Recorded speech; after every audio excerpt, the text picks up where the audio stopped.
And we are live. Good day, good people. Today I have with me, for the time being, Paulo Costa. I had Hi. invited other people. They might join later or not. Who knows? But today we're going to talk about the dangers of the coronavirus. Or the silliness. Mostly the silliness, I guess.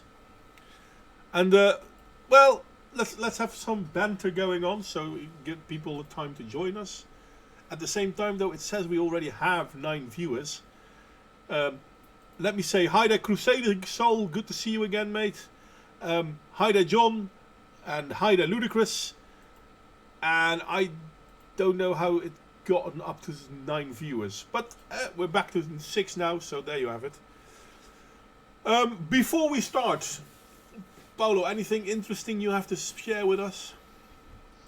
Eh, I really don't like the way that the governments are handling the situation, and it's not related to how they're containing the virus. It's more like what they're doing in a way that it affects people's livelihoods, and it's going to take out and their solution seems to be to take out a chunk of the of the general budget and try to try to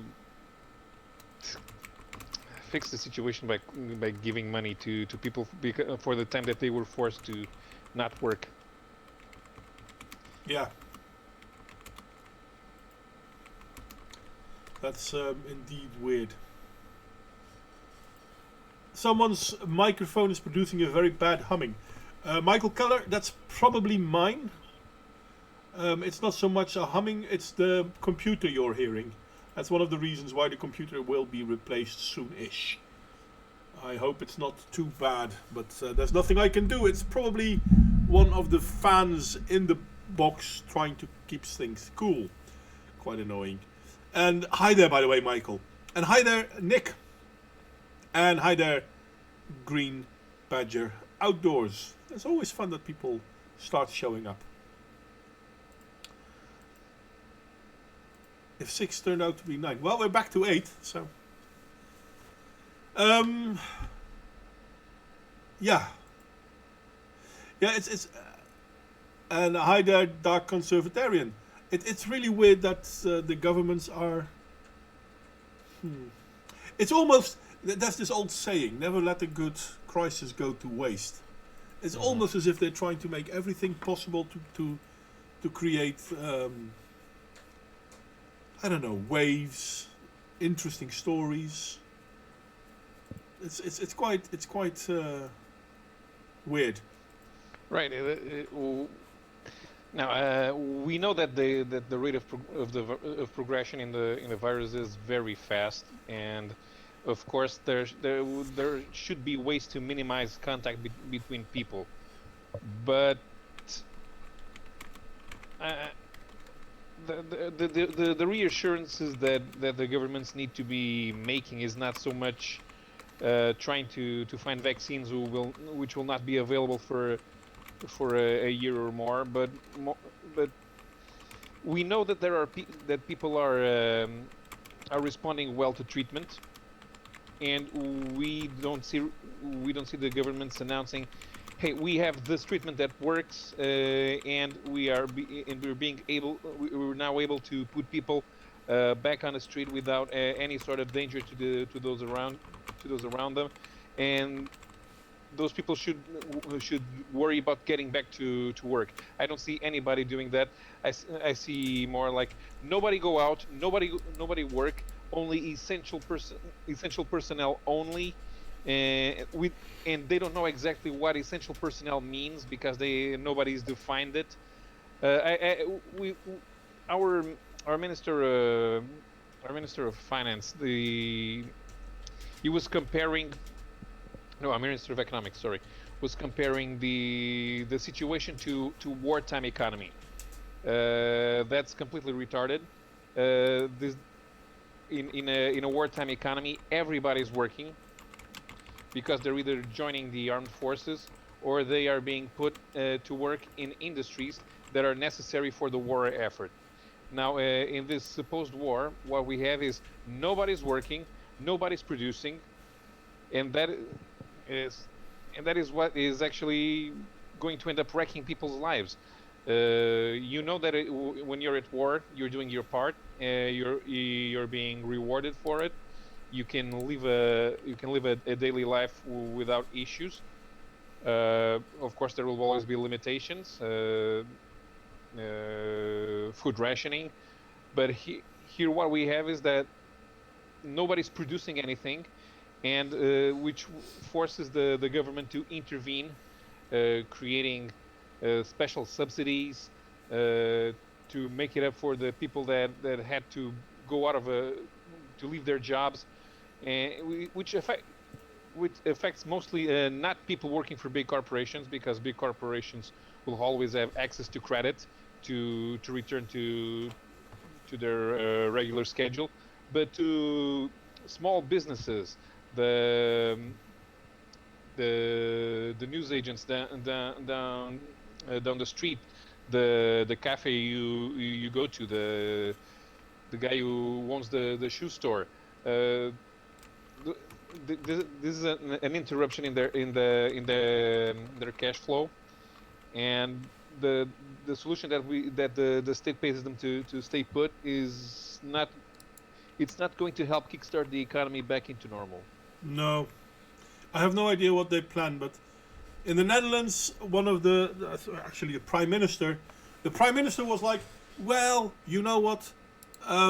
Let's see if we can get as many people sick without them actually dying, so that we can start creating a sort of herd immunity, because everyone who survived the first time, well, they will have immunity, or they will have resistance, which is partially true. But one of the things that we've seen happen in China is that people could get the same sickness twice. So there is that. Yeah, and of course we know that wouldn't work, trying to engineer antibodies by exposing the population. That will create more infected people. We've had a small rate of infection in Portugal. At the moment, we are under 700 people infected. We've only had 2 casualties. They were both over 70, and That one of them had lung cancer. So Yeah, no, that's another thing. Most of the casualties are well over 60. People between the age of 40 and 50 have a casualty rate of less than 1%, and everything younger than that even gets lower. You need to have comorbidity, so there should be more things wrong with you, not just the COVID virus. You need to have something else in your heart or in your lungs, or you have to be really, really old, and otherwise it's quite survivable. So it's a yeah, lot of fear mongering. Is Smirkus here? Hey, hi there, Smirkus. How you doing, mate? Yes, we're all going to die. Well, we're going to die anyway. Come on. well, not tomorrow. Not tomorrow. You don't know. Listen, if Carlos was here now, he would say, I'm still praying for that meteor. He's not really Christian though, so I don't know if it'll work. I haven't seen Carlos in a while as well. No. So, yeah. One thing that now today the president, the Portuguese president, announced that we're going into a state of emergency effective from midnight, and they had an emergency session in Parliament to approve it as quickly as possible. And well, it's kind of mild. I think it's more the meaning of imposing it. Well, last week there were a bunch of teenagers that were out of school, and they went to the beach like they were on vacation. But this week people have mostly been keeping indoors. Yeah. They when they have to go shopping or to a pharmacy, they know to keep their distance from other people. There's lots of people running around with masks. Most small businesses are stopped, and only those that can that deal with that don't deal with direct contact are working. So it's not like we need to be made to comply with the rules because we're already setting them on our own. It's not like the situation that they have in Spain where people are being stopped by the police for walking their dog, or the situation that they have that in France where Macron is definitely overreacting and having to give people permission slips to go out on the street like they were in Vichy, France. Yeah. But that's the thing, and it is weird, but they are abusing this to how do I say this politely? Some governments are abusing the current system to become more authoritarian, Mhm. and yeah, there is something really sickening about that. I heard something from I was listening to one of these live streams. I'm not sure if this is correct, but he said that if the Germans had to introduce a state of emergency, that not only would the freedom of movement be impaired, but also freedom of speech. That they wouldn't be able to criticize the government while there was state of emergency. I'm not sure. And I'm not exactly sure if that's Well, correct. I wouldn't Seems be surprised, and especially when we're talking about Germany, but I wouldn't be surprised because, let's be honest, they've been using anything they can to prevent people from speaking. And if we look in Germany, they're not allowed to talk about how do you call that the talking about the migrant crisis, for example. right. You're not even allowed that. Hmm. And I don't really see. I'm not. I didn't see what the numbers are in Germany, and I would expect that the different states would try to exercise authority on their own in the situation. How do you mean? Well, as a federal republic, they have states' rights, and with each with their own social security system. So I'm not sure if they would try to introduce their own specific measures that had nothing to do with what Angela Merkel would want. And this another thing is that Angela Merkel seems to have executive powers in this situation. I know that the role of president of the Federal Republic of Germany is mostly ceremonial, but I was kind of expecting this to be. Smirkus, you're broadcasting, mate. Yeah. Welcome, by the way. Hello. Hi, how you doing? Well, I'm all right. How about yourselves? Well, we're doing all right.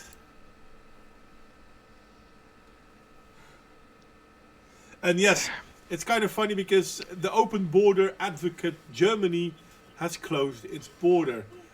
But they're still okay to blame others for doing the same. It's amazing. I mean, The border should have been closed a lot sooner. they should never have been opened. And the sanctity that they want to impose on the Schengen agreement, it was very harmful to the population. It helped spread the propagation of the virus. Uh, and, and quite frankly, it was obvious that individually the countries wanted to do it sooner. Hmm. So yeah, if the European Union shuts the fuck up on the situation, it's a lot better for everyone involved. Because each country is having the problem manifest itself in different forms, as we can see from Italy and Spain, which are the countries that are worst in Europe. While we haven't had that much of an issue. Yeah. And Portugal. So yeah, if each country does whatever it needs. Yeah, but it's kind of funny we'll because be able to recover a lot quicker. yeah, no, but it is kind of funny because if we look at Europe, the countries that are hit the most are indeed the countries with the most migrant influx. I won't say open border because Italy has been trying stem the influx of migrants for a long time, but yeah, they're not very capable of that. But yeah, no, the countries hit the most are the ones with the most influx of migrants. And I'm like, yeah, this is an issue. But at the same time, they're still talking about, yeah, but we shouldn't close the borders. And I'm like, why the hell not? Most of the people that died in Europe, by the way, this is another thing a lot of people don't know. Most of the people that died in Europe are migrants, not only from the migrant caravan, but also people like Chinese and whatnot. And yes, they opened the border again, or rather they opened it somewhat. They're still talking about not letting in too many people, but yeah. Shut it all down. But Get guns and hoard toilet paper, apparently. Well, shutting down is one of the problems that we need to avoid. The way I was complaining about the economy earlier. Here's the thing: when we start having each country individually lowering the number of infected people, and I have a feeling that instead of allowing a state of normalcy to return, having everyone go back to their jobs, I think each individual country will be forced to wait for all the other countries to be safe, to go back to business even internally. So if it's the case that Italy, which was the first country to be infected, is also the last one to fix the situation, the rest of Europe will have to wait months until Italy gets everything solved. yeah, well, the funny thing is, if we look at the Netherlands, the Dutch government is actually looking at how Italy is dealing with the situation. And not so much as to learn not to do those things, but more as if we're on the same path as Italy. They're not looking like at countries where they don't have massive influx of migrants. They don't look at countries that acted way sooner. In the Netherlands, they're actually having a whole, well, let's see what happens approach. It's really sickening.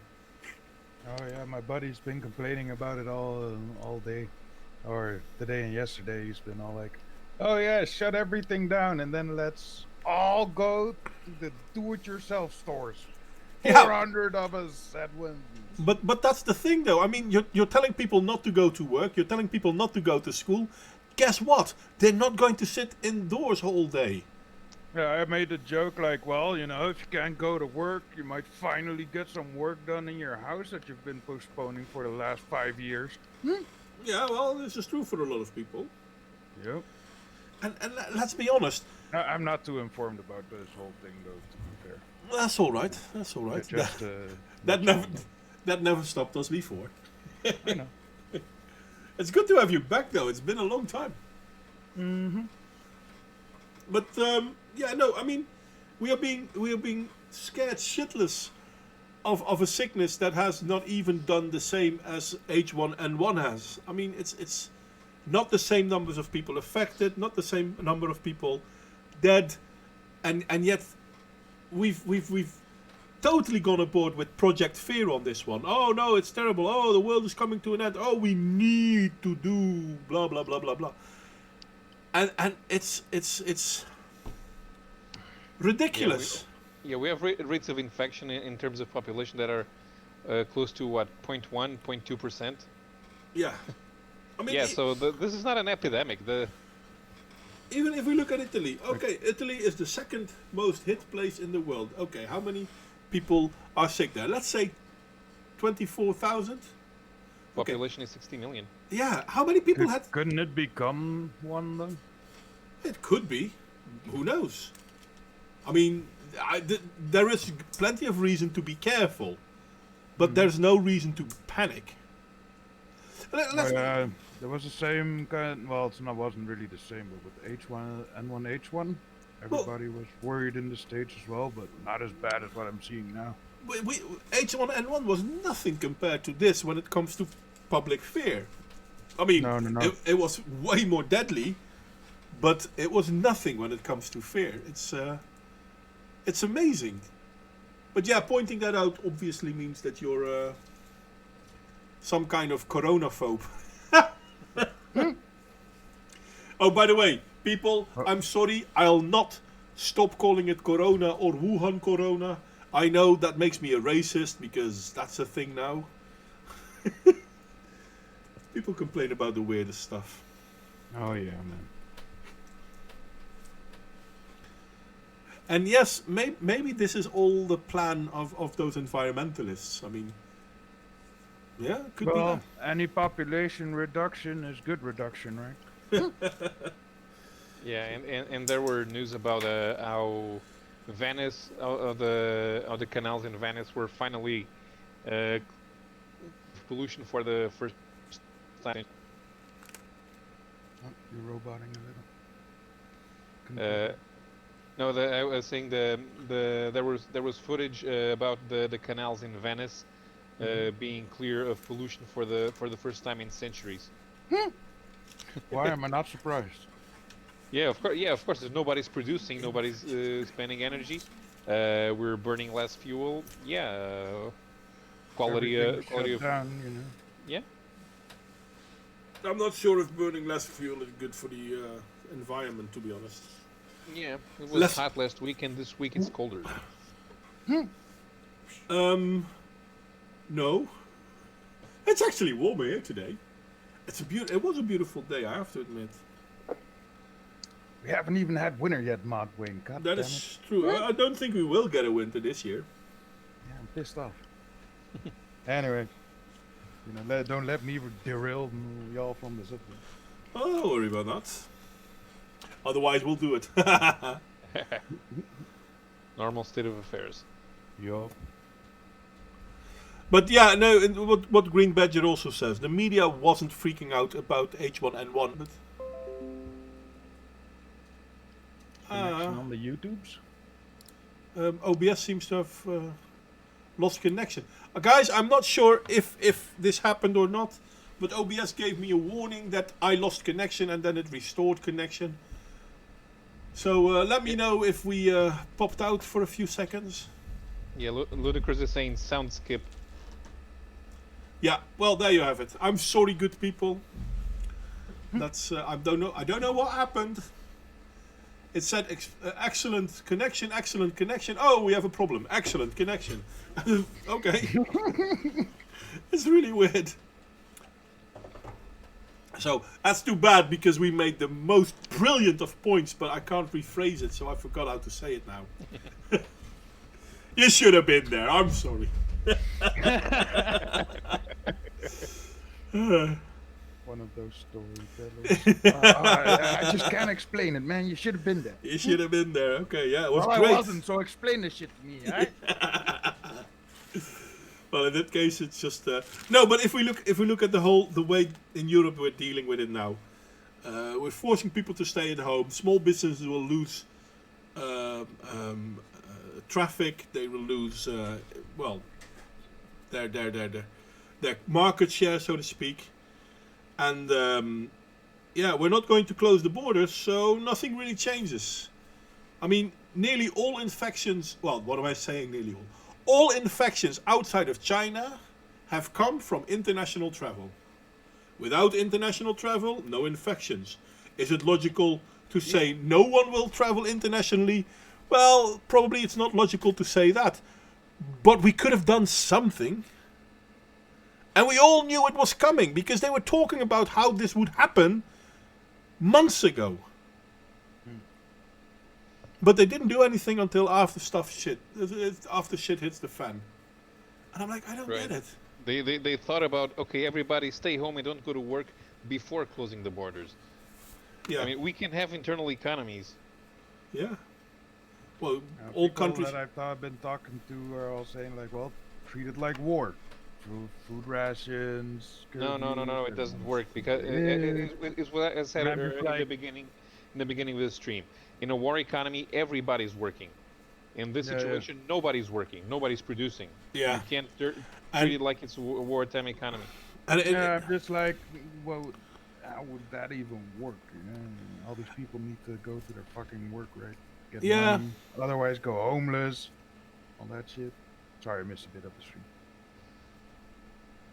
Yeah, and I think the people from agriculture were complaining that they're not getting subsidies to produce anymore, or that they want extra subsidies to make it up for lack of access to the markets. Yeah, yeah. Some people will always try to use the situations for political gain, and Yeah, never let a Or good economic disaster gain. go unused.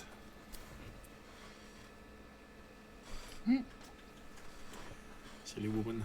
But yeah, no, that is. And no more ludicrous. I did not hear about the guy from Singapore who was boasting about having the flu and then started traveling to Europe.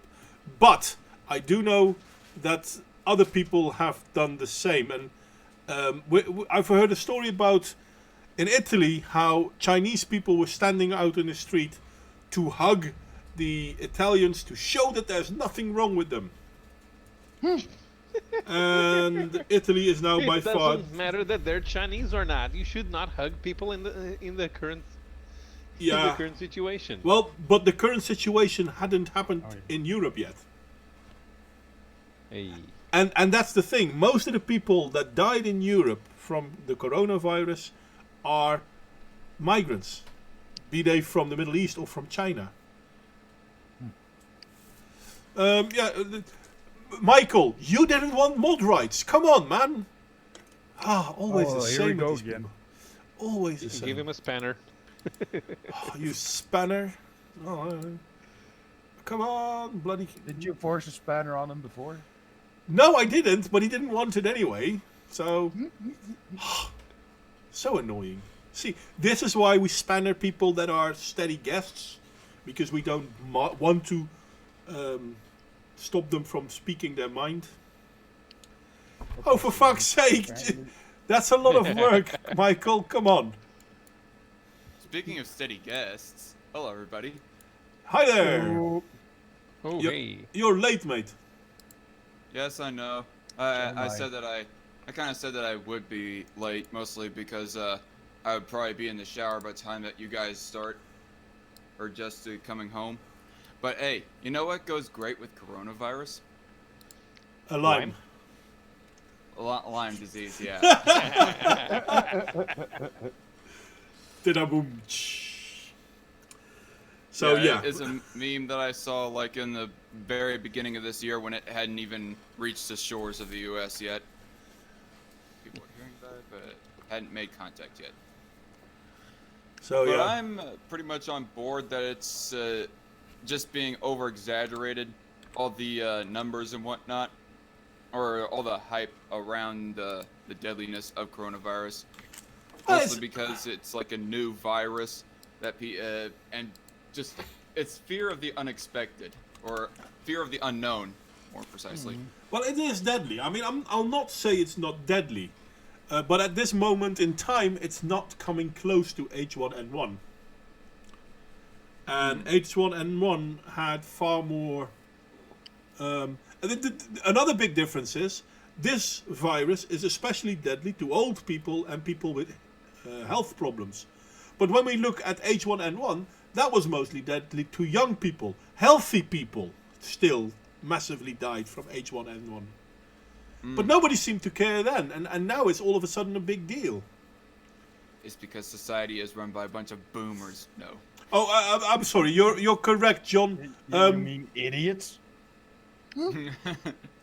I'll have to say something. Well, obviously, people that have been here more often know Smirkus. Smirkus already joined some time ago, and the last guest that joined us is the Dark Conservatarian, who also has a Yes, YouTube yes. channel and whatnot. It's been a long time since I have been on any Mod Wayne stream. Probably Same. over a year, actually. Now that I Probably. think about it. Probably. Yeah, you got one millennial, one boomer, and two Gen Xers on this call. Who's a boomer? You. are. Am I? Nah, surely not. Listen, I play more computer games than any of you, so shut the fuck up. In your Spectrum 48K? The Spectrum 48. You're a boomer. You're a boomer LARPing as a younger Gen Xer. LARPing. Because the elites are getting it too. Yes, that's the thing with the coronavirus. That's true. And I ain't no boomer. Bah! I don't care. Well, tell me, were you born in the 50s or 60s? No. Oh, really? 70s. Yeah, the 70s. Oh, shit. Yeah. Oh, dude, you seriously got some serious road mileage on you. Hey, listen. Yeah, there are 2 ways to get experience. Old age is just one of them. I'm joking around, but anyway. Yeah, you guys are like mentioning agriculture a little bit there. I don't know if I heard any of you's full opinions, but in my personal opinion, I'm not so worried about that side of things, like the increased demand and of particularly all the panic buyers. Although the panic buyers are like hogging everything from all the people who aren't so free on time to be able to get to the grocery store on time to buy even like a single pack of toilet paper, for fuck's sake. Yes, I'm that's not worried about panic buyers either. It's more if we have with the people staying at home, if this affects the production of regular products. Right. I mean, of course. What I've been hearing mostly of as far as businesses going home is more in like retail and well, there's actually I'm wrong. There's like some manufacturing jobs. One of the bigger companies here in Kansas, they ended up furloughing like 4,000 employees. I'm just gonna say, like, States, they take his temperature before he comes into work. Everybody has to do that.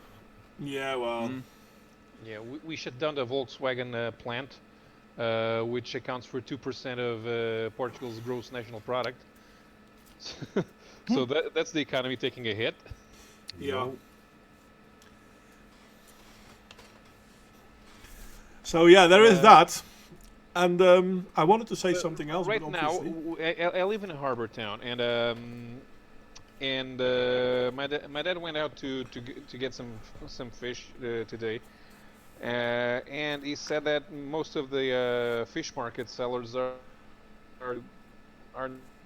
not coming into work. So I'm not even sure how many boats are going out. And so that's one of the problems with producing food, I guess. But that doesn't make sense, though. I mean, if you go out on a boat, if none of the people on board of the boat are already sick, it's probably one of the safest places to be. Mm-hmm. Yeah, I mean, I don't know why the fishermen would be so worried, even if people were to think that it's fatal. Like I know that it'll be fatal. That catching coronavirus will be fatal for more elderly folk, but still. Yeah, and most of our fishermen are elderly, and also Really? a bit superstitious. Oh yeah, that's what you hear about sea folk. Yeah. Well, not all By the way, seamen. What are all the countries that all three of you live in? I know that Modwayne is like Netherlands, I think. Same. But, oh. And And I'm from Portugal. I know that Castrejo is from Portugal. yeah. Mm-hmm. He hasn't been here for a while, unfortunately. I hope he'll join us again in the future. He was actually on my 400 subscriber celebration stream. That was fun. Yeah. You have 400 subscribers, though. Well done, mate. How many? Most recently I have 600.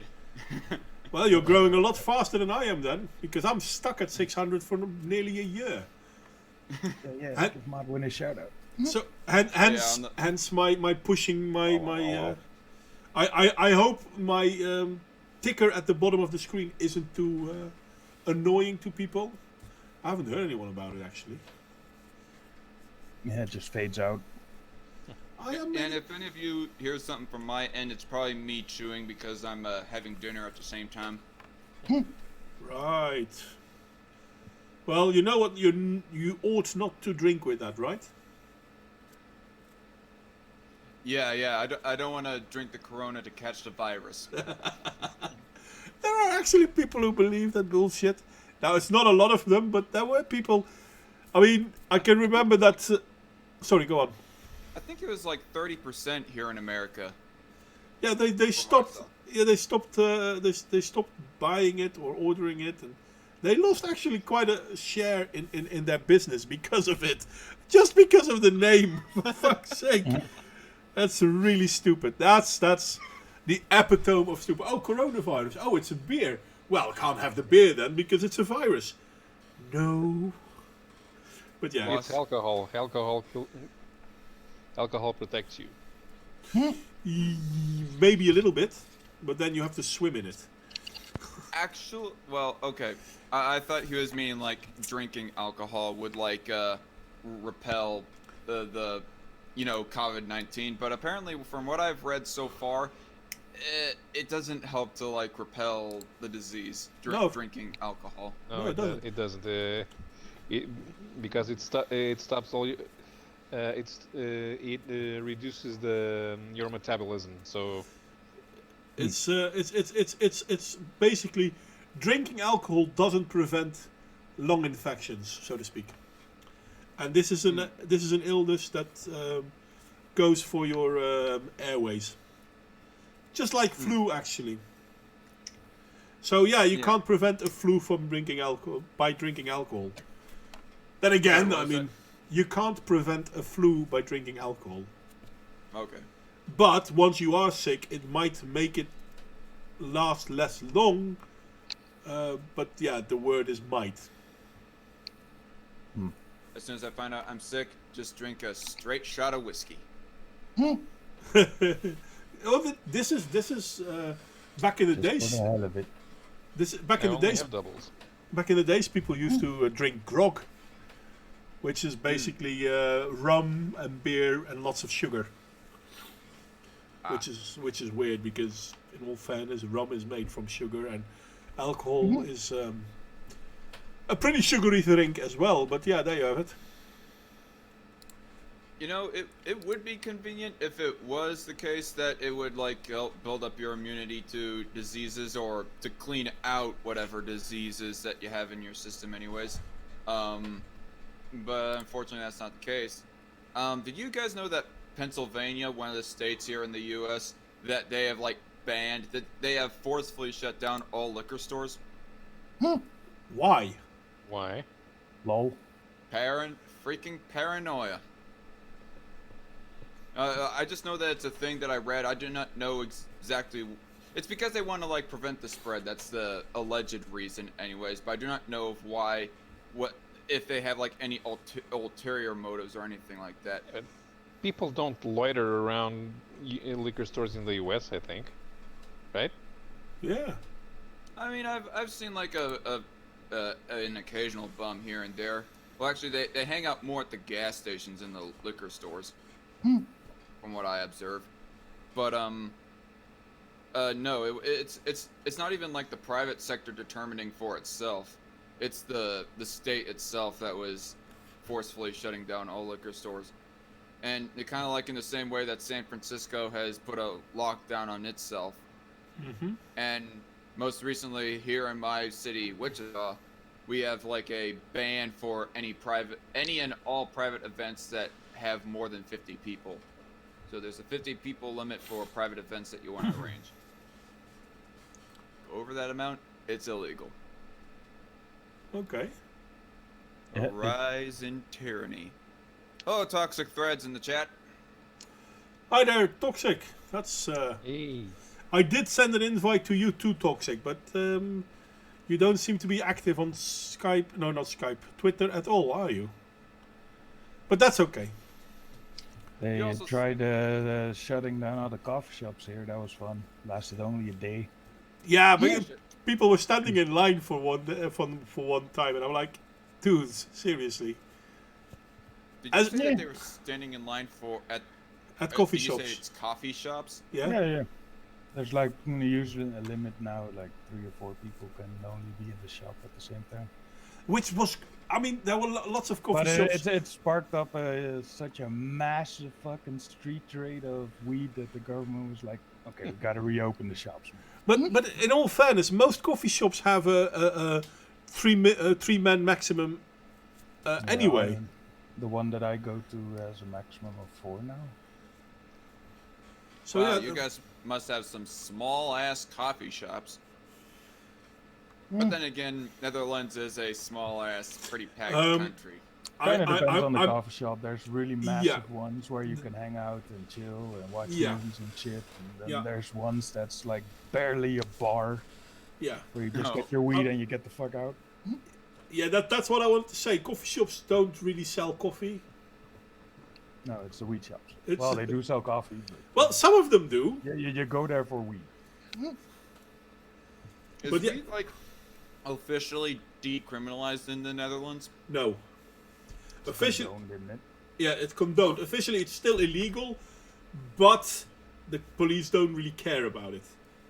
Which means that if you, you can have it in your house, you can have it in the coffee shop. Everything else is fucking illegal. yeah, well, I mean, the point is this: you can even smoke it on the streets as long as you're not annoying. Now, if the police see you smoke it on the street and they also think you're annoying, they go to you and they ask you to either stop or go somewhere else. And if you then give them lip, you get arrested for weed. You don't get arrested for giving an officer lip, you get arrested for having a controlled substance. But if you go, if the police officer comes to you and asks you, yeah, no, it still is in most places. If the police officer comes to you and says, you know what, I want you to leave because I don't want you to do this here for whatever reason, and you're like, okay, sorry, okay, sir, I'll move on, then nothing happens because I can't count the number of times the cop stood behind me and went, you know, you can't smoke that here, right? And I'm just like, yeah, I know. You put it out, you put it under your leg, you wait until it's 3 feet away, and you fucking light it again, and that's all it is. no problem. Now, if he A lot comes, of the time, it's like they have to say it, you know, so they'll say it, but yeah, 9 out unfortunately, of 10 times they won't do anything unless they see that you're underage or some shit, and then underage or misbehaving. If you're misbehaving, they get you, but they won't get you for misbehaving. They'll get you for the weed bit because that's a way bigger sentence. There's a lot of mentions about earthquakes in the chat right now. Yeah, that happened in where was it? Utah. Utah. Oh. dang. Well, I have yet to feel the aftershock or anything. I know that the few times, like back in, I don't know, I want to say 2014 through 16, when that there was some mild earthquakes down in Oklahoma, we would end up feeling the aftershock here in Kansas. Okay. Be right back. I have to admit that I don't have a lot of experience when it comes to earthquakes. We had a minor one, 15 years ago. And as soon as I saw that thing was lasting for more than a minute, I tried to get my mom and my grandma. Come on, let's go. Can't you feel the earthquake? No. What earthquake? Yeah. And we were on the 9th floor. Yeah. Yeah, it's yeah. I think that was a 5.5 at that time. Didn't cause any structural damage anywhere. No, that's true. But yeah, it's the world is moving on normally, and if it weren't for the coronavirus, nothing would be happening. Yeah. No. You know, one of the things that helps the media always go on and on about coronavirus is the mere fact that since everybody's home, nobody's doing anything, there's nothing else to report on. Yeah. Mm. But it's kind of funny because, as usual, feminists will find a way to say, how do you call that?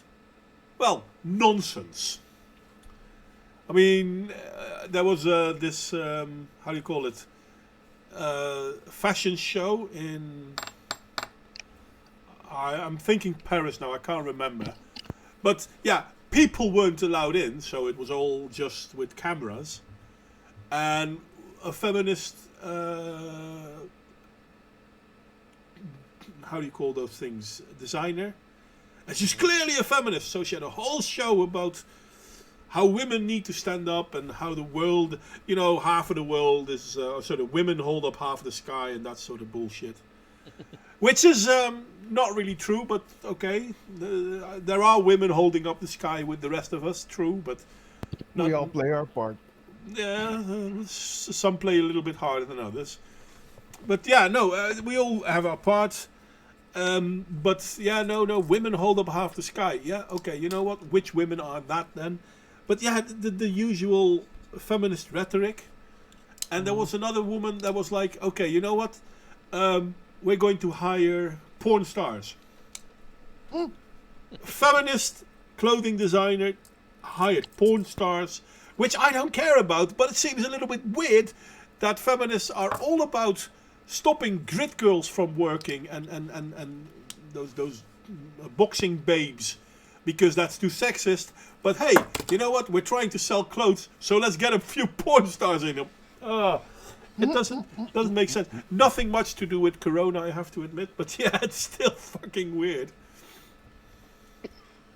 And yes, at this point in time, men seem to be dying of the Corona infections more.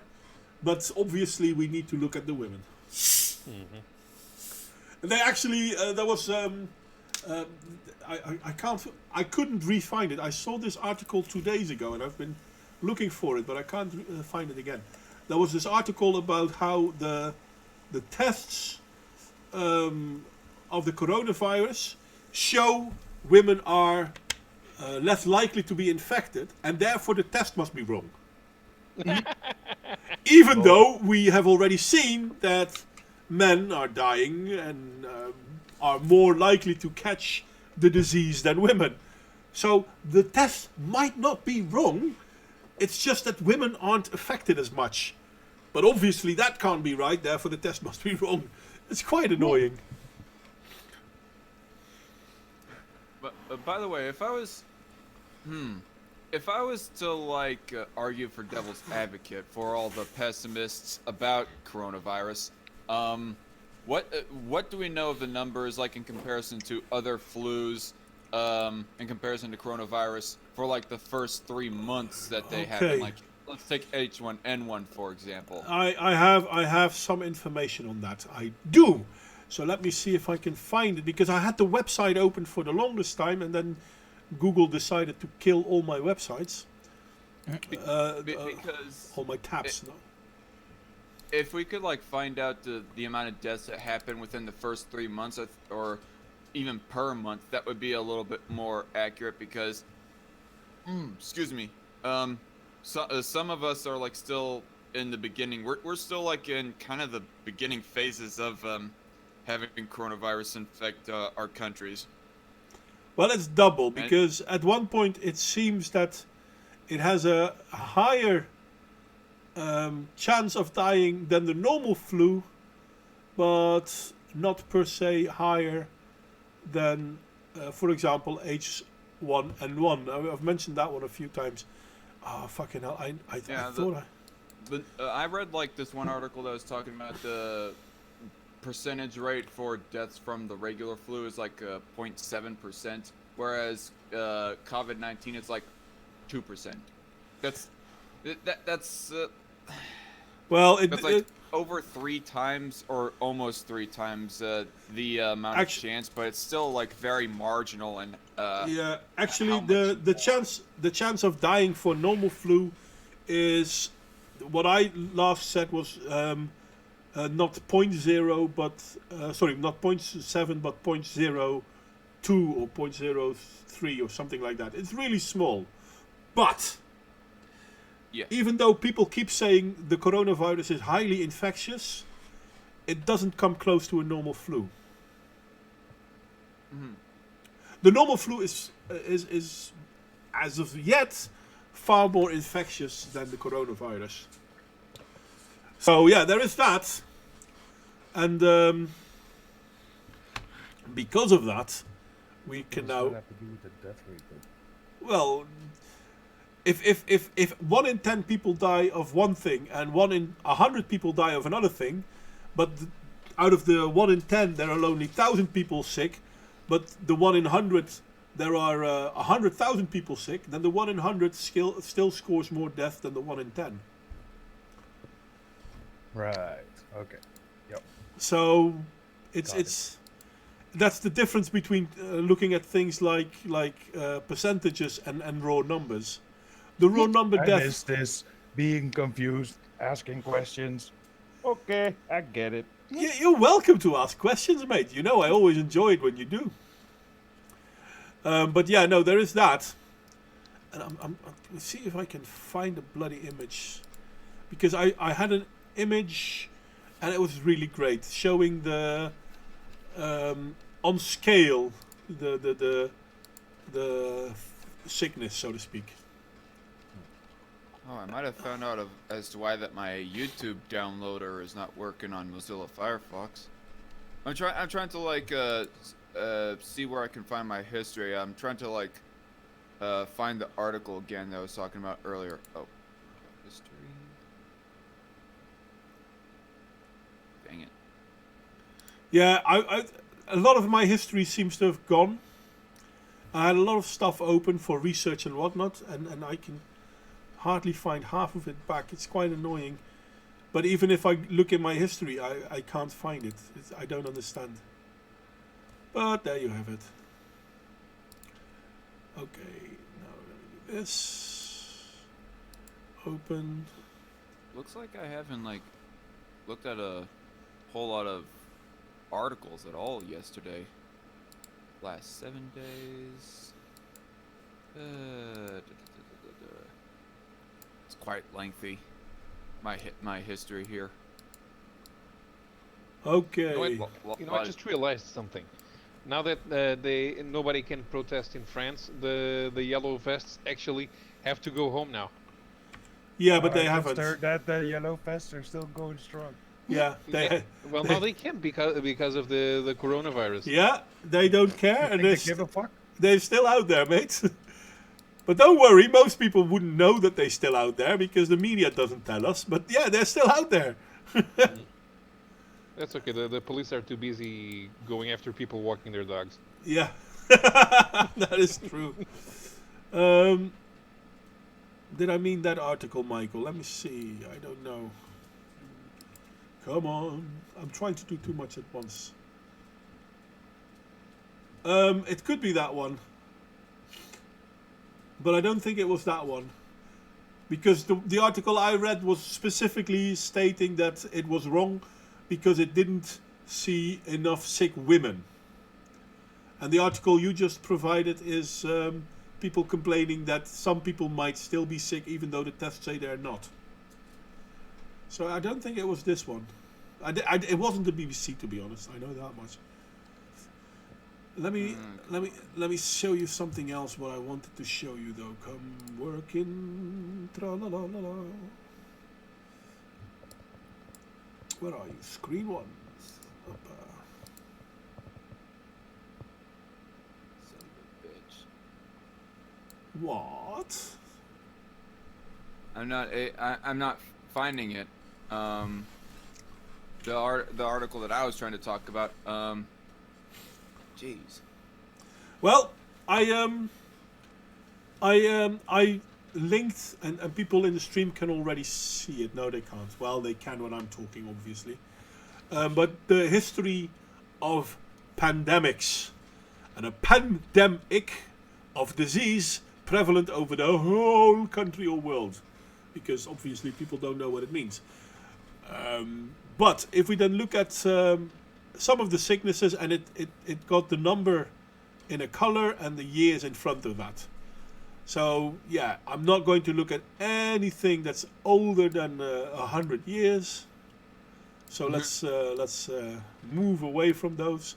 Now, HIV/AIDS is at 25 million deaths since 1981 rather effective.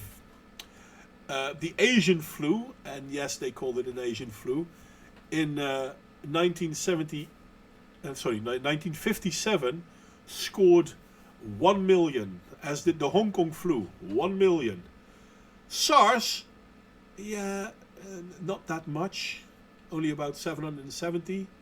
Ebola, on the other hand, oh, terrible, 11,000. Swine flu, 200,000.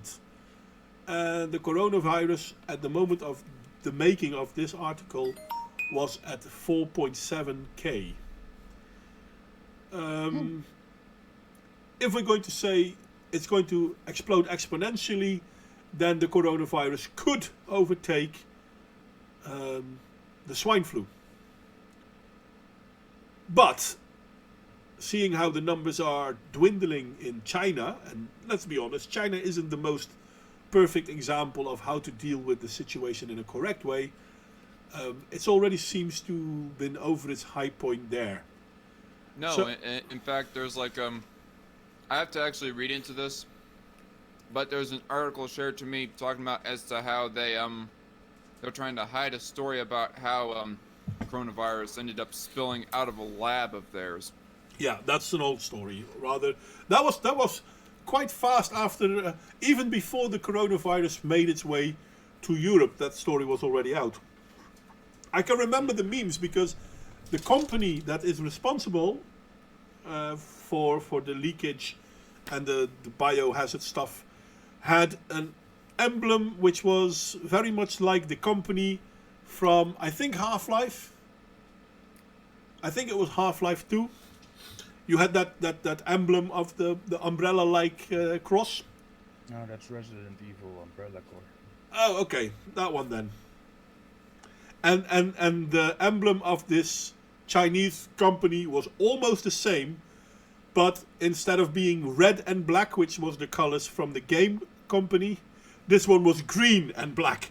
But other than that, it was the same thing. And people made a joke about it back then, but yeah, that joke has been proven to be very apt.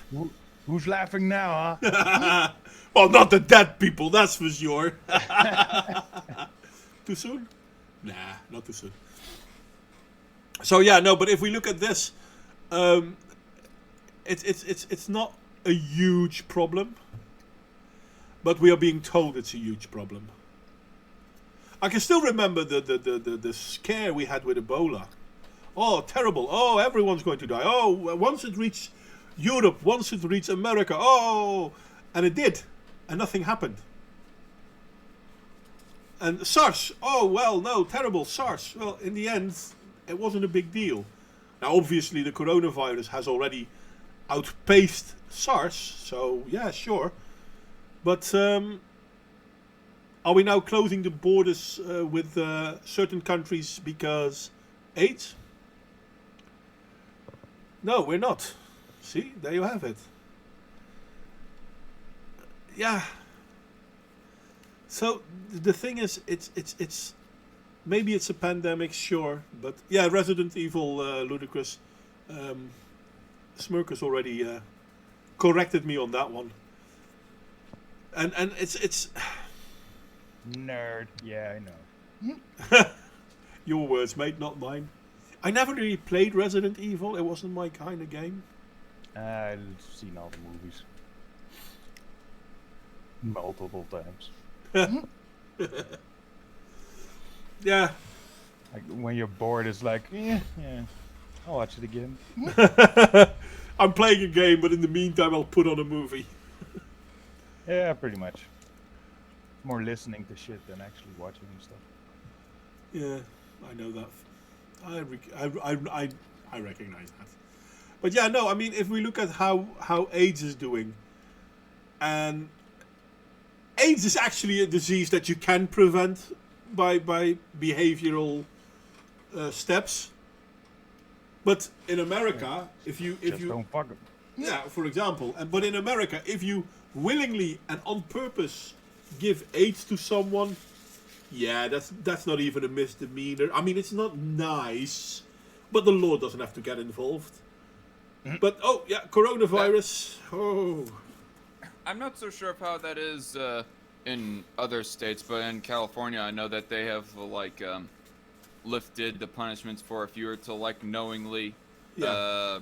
spread HIV to another person. Yeah, how sick is that? I'm sorry, there's something wrong with your government when your government is okay with people making you deadly sick. Well, but you don't have to die from it. Yeah, the thing is, the main reason why they don't want you to use certain drugs is because you could die from it. But you don't have to. Bloody idiots. So yeah, no, there is that. My body, my choice. Yeah, well. I have no problem with people being idiots. I have a problem when the government feels the need to tell them what idiots they can and cannot be. Shit. So is that. So, yeah, there is that when it comes to the coronavirus. So are you scared yet, good people of the interwebs? Never. If I get it, I get it. If I don't, I don't. Who cares? Well, Probably if they're old or they have some pre-existing condition or they watch too much mainstream media. well, they do say that being stressed is also bad for your health. So there is that. But yeah, it's amazing to me that yeah, this coronavirus. I'm not going to pretend it's not bad because yes, people have died from it, but yeah, people die from the common flu, and we don't seem to be worried about that. So I don't get it. Must be me. Stepping off the curb. True. But I mean, especially and this is I do blame American media for this. I really do blame American media for this. Because let's be honest, the rest of the world seems to do whatever America says, and not American politics, but American media, and we've been told that this is the worst thing since, well, probably since Adolf Hitler. I don't know, and I don't know. Worst thing since measles, let's put it that way. Yeah, maybe. Maybe measles is a good. Maybe measles is a good example, but we still have measles, I guess. Do we die from it still? We can, but you don't die from measles. You die from how do you call it? Comorbidity. So when you have measles, it's kind of like AIDS. You don't die from AIDS, but you die because of it. Oh, okay. Yeah. Because your immune system is totally fucked up and it stops working. Yeah. And this is true for AIDS and this is true for the measles. In a different way though, but yeah. I am. Well, listen, who wants to die healthy? Yeah, no shit. And yes, the measles have killed more, Ludicrous. Oh, speaking about dying the other day, I had too much energy drinks again. Fucking felt like I was gonna have a heart attack. I haven't drunk it since. Yeah, that stuff is really... I mean, you could better drink alcohol than that stuff. That stuff, energy drinks is terrible. Yeah. I mean, the guys that... I know, since you brought it up, I was like... the guys that invented energy drinks didn't care about the health risks. Because... so many things in this store that never cared about health risks. True that, but when we look at energy drinks got... I mean, it's the Japanese that fixed energy drinks, right? In the Second World War. For the kamikaze pilots. To keep them awake. And, well, yeah, but it might be bad for your health. They're flying their plane on a ship. Whilst exploding as soon as they touch said ship. I don't think they're going to get sick or dead because of an energy drink. However, you're not doing that. So, yeah, for you it might be a little bit of a risk. I'm amazed that the energy drinks are allowed, to be honest. Yeah, no shit. I really am. Okay, so I haven't found the actual website that I originally found the talking point, but I'm skimming through a market watch article right here that is supposedly saying in the title. Still hearing people say coronavirus is just like the flu? They're wrong, and here's why. And scrolling down as I'm like skimming through the article. The seasonal flu has a fatality rate of less than 1%. Anthony Fauci, or whatever, the director of the National Institute of Allergy and Infectious Diseases, estimates that the flu fatality rate is closer to 0.1%. But even accounting for the mild yet undiagnosed cases of COVID-19, he said last Wednesday, it would still make it roughly 10 times more lethal than the seasonal flu, unquote. Unfortunately, so there's still good chances that you'll survive. Yeah, but no. The problem is when we're talking about flu, lots of people get the flu, and we recognize it. But this whole COVID-19, and fuck it, I'm going to keep calling it the coronavirus. The whole coronavirus thing is that we don't really recognize who has it. Only the extreme cases make us aware of it. But we know that a lot of people carry the disease and are infecting other people. They surely do, but they're not getting sick or really sick themselves. And considering that most of the illness thingies looks a lot like the flu, if you don't have it too bad, it might just feel like you have the flu. So we don't know the number of infected people. We only know the infected people that have come forward. Yeah, and more people have obviously come forward with COVID-19 because that is being kind of scaremongered. Whereas the regular seasonal flu, most people are not coming forward to any officials, any health officials or whatnot. Yeah, so that too, but you do have a point. But it's even funnier. Most people with the coronavirus might not have come forward yet. Because most people might not even notice that they have it. Just like with the flu. Most people that carry the flu don't actually get sick. Oh shit, I might have it. Yes, that's very possible. I've never had the flu in my life. Well, that's kind of funny because this year, I mean, I had flus obviously, but this year is the first time in my life that I was sick from the flu for almost a week. Normally when I have the flu, I'm sick for one day and after that, yeah, you know what, I can go back to work. But this time I was really sick. I slept 2 days. For fuck's sake, that was really bad. But it was still the flu, don't get me wrong. Not every flu hits people that hard. And with the coronavirus, we know of the worst cases, but how many people have the coronavirus that we don't know of? And they just wave it off as a flu. And they will just wave it off as a flu. And because of that, only the worst cases get recognized as corona. Therefore, all the other cases, which still happen, don't get calculated in. Yeah, because it's undetermined size, isn't it? Well, most people... How many... No, I'm going to ask you differently. How many of you people go to the doctor when you have the flu? I better be damn near dying for me to go to the doctor.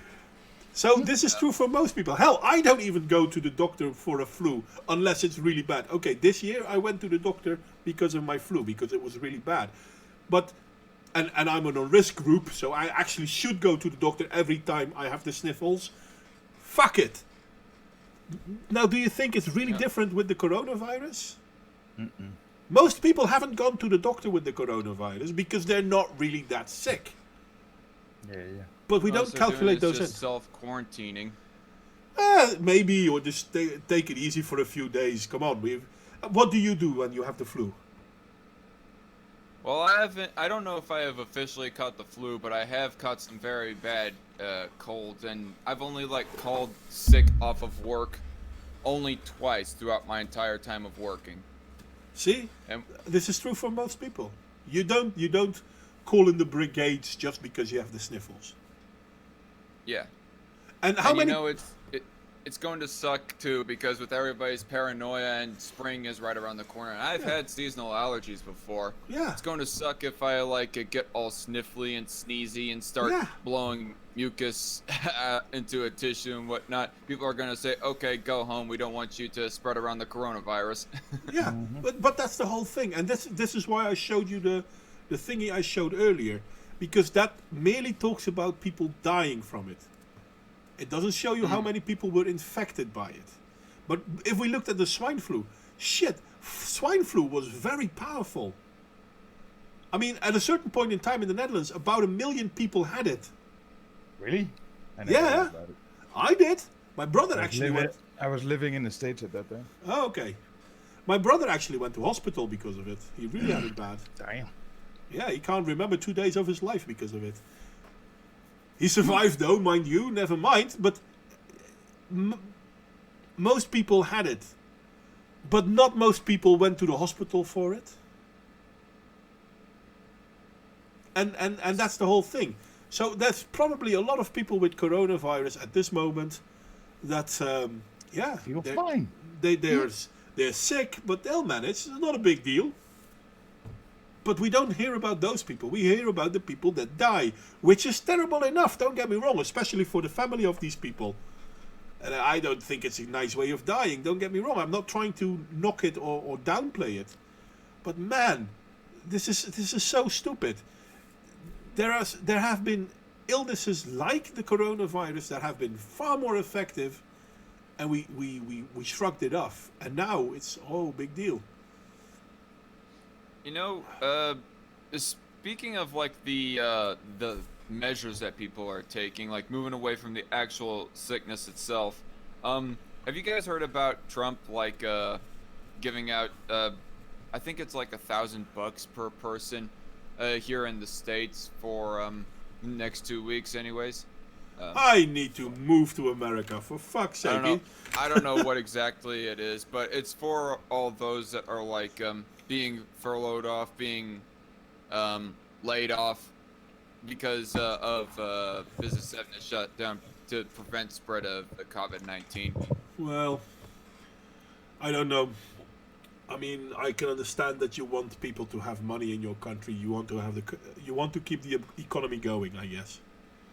Like I am against it personally, mostly because it's my own libertarian principles kicking in personally. But I was wondering of what you guys' thoughts were, like for all the mass layoffs, furloughs, and shutting down of businesses, even if it is like temporary, but for weeks on end. What do you guys think of like essentially a temporary UBI given out to people? Yeah, I wouldn't.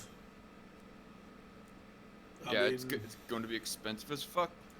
Yeah, there is that. And the question is whether it's going to be useful. There was actually a post on Facebook that I came across. So, somebody was making the point, hey, how about instead of giving money out to people, why not just, tax people less or shut down the IRS? Yeah, well, one thing I've learned about governments, no matter how bad the situation is, tax will continue. Yeah. Hell yeah. So yeah, there is that. I don't know. I have mixed feelings about UBI in general.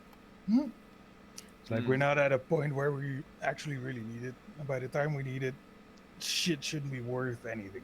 So, Well, so many ways to die. Well, as I see it right now, for the current circumstances, I am against it. I mean, particularly the universal part of it. Like, rich people, middle-class people definitely don't need it. I would say people, the more well-off lower-class people don't need it either. And if you were to, like, universally give it to everybody, it's going to add up to be... And you have that substitute all welfare. Food stamps, all that, the rest of that shit. It's going to add up to be more expensive than welfare to give out a universal basic income. Well, universal basic there are income. places where you can get food or some shit. Well, universal basic income doesn't work. Finland has tried it. Switzerland, if I'm not mistaken, has tried it, and they all came back from it because it didn't work. Switzerland. Oh yeah, it's pretty simple that it doesn't work. Yeah. Right now, how everything works. Listen, if you're going to give people money for not doing anything, then guess what? They're not going to do anything. You know, for a while now, I've considered Switzerland to be like a good, one of the secondary options anyways, for a place to live in if I had to move somewhere out of the States anyways. But recently there was like some kind of anti-free speech law that they put in place. I think it was basically their own version of a pronoun enforcement law, or anti-free speech, or excuse me, anti-hate speech, quote unquote, law along the same lines of Canada, but I'm not for absolute certain. I know that they apparently have banned taking pictures of like the scenic views of Switzerland and posting them on social media because it's going to make those people feel jealous, the people who have to who see those pictures. Meh. Yeah. Switzerland has their problems with free speech. In other words, is what I'm getting at. I mean, the fact that they have like, the fact that they ban assault rifles, that's somewhat tolerable. They're still like better in gun rights than most of Europe, anyways, from what I see, anyways. But it's the anti-free speech laws that makes it kind of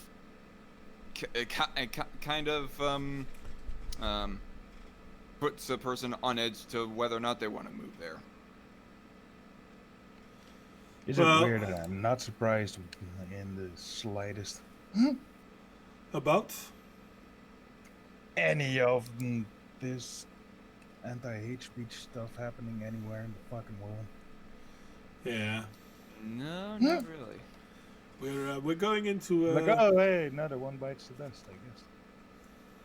Yeah, like you guys in the European Union, you have all those copyright laws, so therefore you cannot post anything that is under copyright, otherwise you'll get taxed.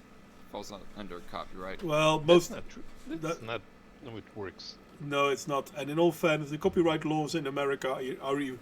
Most of the copyright laws in Europe follow America. So there is that. What are they called? Article 11 and Article 13. They're not meant to tax people for like putting a link down in the description box. Yeah, or but that's doing more. anything copyrighted. That's no, not so. no. It makes the internet service provider liable for payment. That usually means is that the ISPs would have to increase price to cover that cost.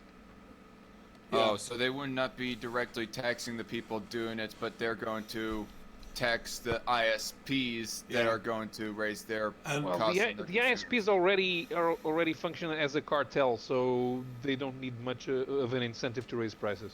Yeah, that's basically true, and it's mostly to prevent, to protect the written papers and the written mainstream media.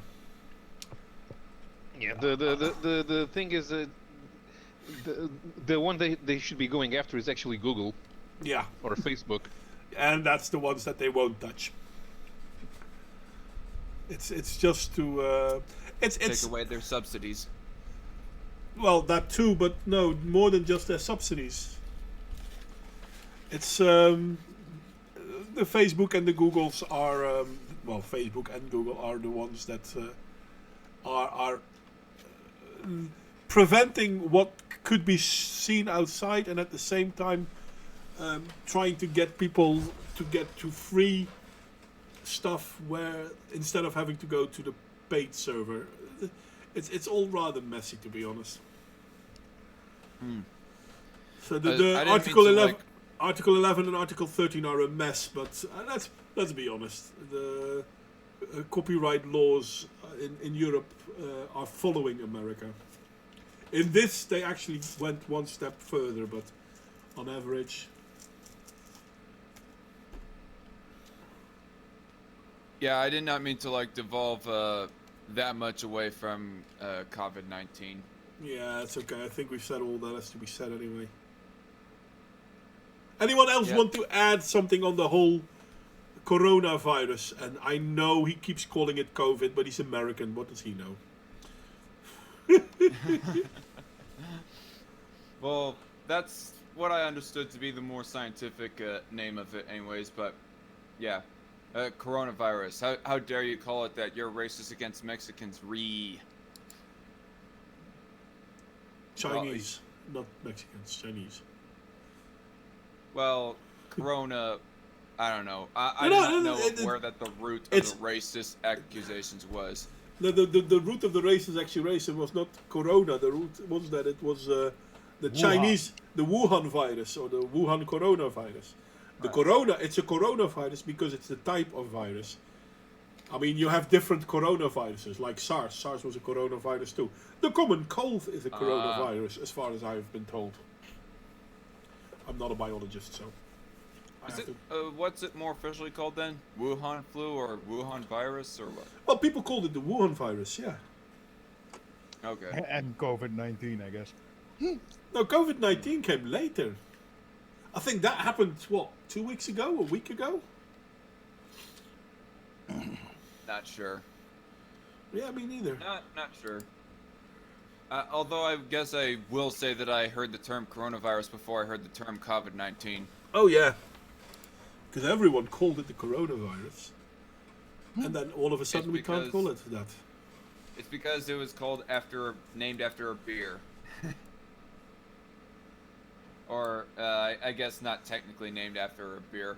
Which came first, the terminology of coronavirus or the beer? The terminology. Nah. Yes, it's called guess corona. so. I It's guess called so. corona because it resembles the way the corona of the sun looks.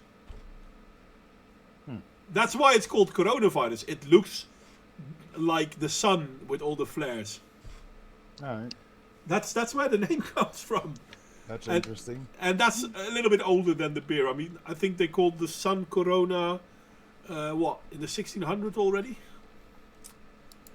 So, Oh no, I'm sure that the beer is fairly young, relatively speaking. yeah. Tequila flavored beer. No. Corona isn't tequila flavored. That's, what's the other Yeah, one no. called? Tequila is a little bit more of a hard liquor, kind of along the same lines No, of but you whiskey have almost. but you have tequila flavored beer as well, but it's not Corona. Oh, is that the Red Desperados? Yeah, Desperado, that's the one. That's the tequila flavored beer. And why the hell people want that, I have no idea, because it's absolutely crap. But then again, All beers. Corona crap to beer me, predates bro. coronavirus by 60 years. Did Well, you say all beer is crap 60 beer, years. Smirkus? I don't like any of them. and no, not really, Paolo. Where do you base that on? Trying to see if Wikipedia sources. Okay, it says that coronaviruses were first discovered in the late 1960s. History and recent advances in coronavirus discovery by Jeffrey Kahn and Kenneth McIntosh, published November 2005. Yeah, but they called it the coronavirus because it resembles the corona of the sun. Yes, and the design, but I'm not sure you had electronic microscopes powerful enough before that time. Okay. When I Probably. search up Corona, of course I get a whole bunch of coronavirus news. No, I wanted the beer. Thank you very much.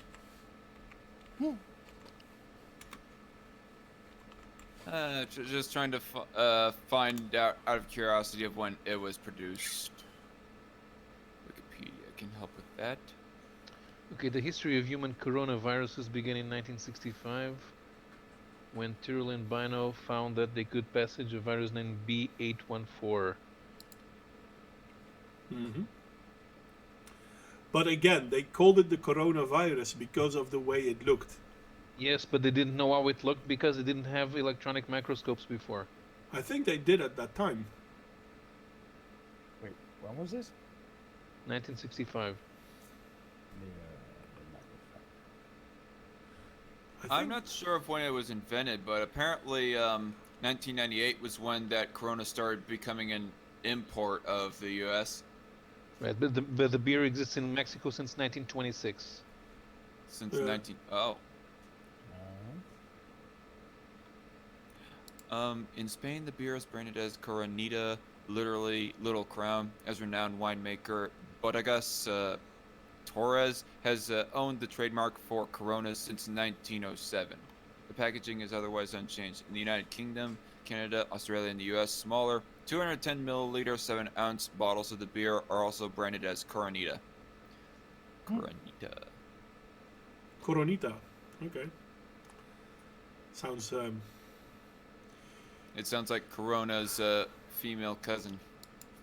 No, a little daughter, I would say. Ah. Okay. Yeah, I could see that. But yeah, I don't. No, the coronavirus got its name because of the way the cell, the virus looks. Isn't that Miha? Is what My Miha? daughter. Daughter, anyway. No. In Spanish, if you Ludicrous Leprechaun says electronic microscopes were invented in the 1920s. 1920s, yeah. Okay. Yeah. Yes.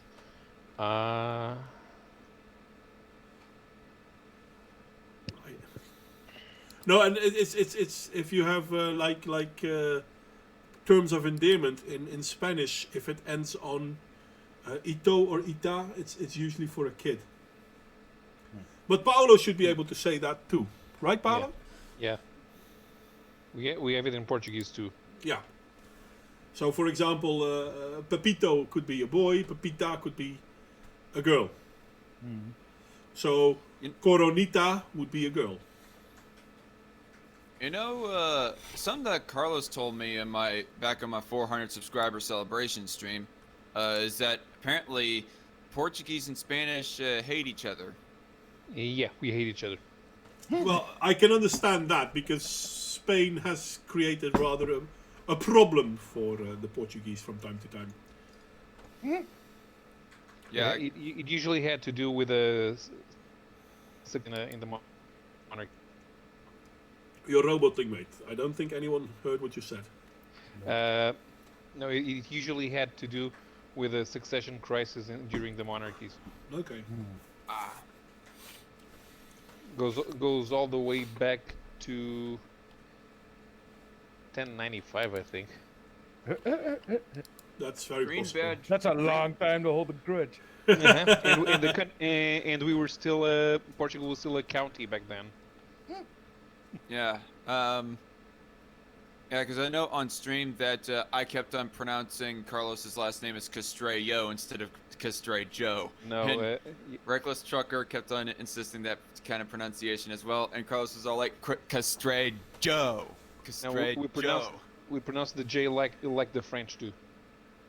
Or the Italians, actually. Hmm? Or the Italians. The Italians don't have a J. Well, no, they use a G for that. Yeah, I always thought it was Castrejo. No, it's Castrejo because it's Portuguese. Yeah, it's Castrejo in Spain. He said Hey, at least I'm not the only uncultured swine in this stream. Well, you're American, so you're definitely the worst one. Yeah, no. Then there's Catalan, which resembles the Occitan language and not Spanish. And Catalan, what they speak in Barcelona, is more related to original Southern French language than it is to Spanish. And that Southern French language, Occitan, is more related to Catalan than it is to French. It was usually known as Provençal during the Middle Ages. you know, speaking of culture, Green Badger Outdoors in the chat says, either way, the beer is vile, referring to Corona, I think. It is. Which is, I mean, I never understood it because my they buddy likes it. it's a white beer, and Hey, I I'm like. all right with, I I'm really, all right with Corona, although I do think that Dos Equis is better. I really like white beers, but there's one thing that beers. There's a reason why when you buy a beer, it's either in a green bottle or a brown bottle, because it has to make sure that sunlight doesn't get in. Because that will absolutely fuck up the beer. Okay, and what was the color of the Corona bottle again? Clear. Yes, it's a clear bottle. So yeah, if you leave it out in the sun, you can throw it away. It's so stupid, so incredibly stupid. Yeah, I'm more of a Blue Moon guy myself. Belgian White Blue Moon. I don't I'm know. a Goldschlager and Bacardi type of guy. I'm a mead. like- Preferably both in one night. I'm a mead When I'm kind really of drinking, guy. anyway. If I'm just relaxed drinking, I'll have a couple Bacardi Cokes. Nothing like a good glass of mead. Oh, I like mead. Mead's pretty good. But Yeah. wheat beers are typically my staple. I also like sour flavored beers. I'm not a big fan of anything that's more on the bitter side, Yeah, fair like enough. IPAs and stouts. I'm not a stout fan. But then again, Yeah. Go on. no, I've been told that there are some people who really like it. And yes, Hertog Jan is also really good Crusader Soul, but the mead, oh man, I haven't had it for a long time, but Nuh-uh. oh, Tried it it's- in the cafe. That the guy always had mead. And I was, oh yeah, let me try some. Oh. Well, Okay, finally my thing. found it. The coronavirus was first isolated from chickens in 1937. Goddamn chickens. well, Yeah, Take over the world. China apparently had to kill off like 100,000 chickens to stop another strain of bird flu from spreading. that's I possible. do not know who I heard that from. It's just mostly hearsay that I'm hearing. It's possible. I wouldn't know. China really is like a. I mean, obviously it's a big country, no duh, but it's a pretty deep country too. Like, Yeah, well, it's a source of a lot of illnesses, and one of the reasons why is because they have atrocious air quality. Sure. I mean, they have by Also- far the worst air quality that you can imagine. also, Lord knows of what kind of experiments they're trying to do. Well, yeah, that's probably true, but Have you Ooh. ever thought the possibility that they are like the Didn't modern they day create a modified child or something? sorry, what? That didn't make sense. Huh? modified gel? Child. A modified child? Yeah. For what? Genetically modified baby. Didn't they make one of those in China? Oh, yeah, well. I thought you said gel like GEL. Never No, mind. no. Oh man, you have I thought I freaking heard about something about it a while back. Yeah, no, that fucking happened. Eugenics going on there.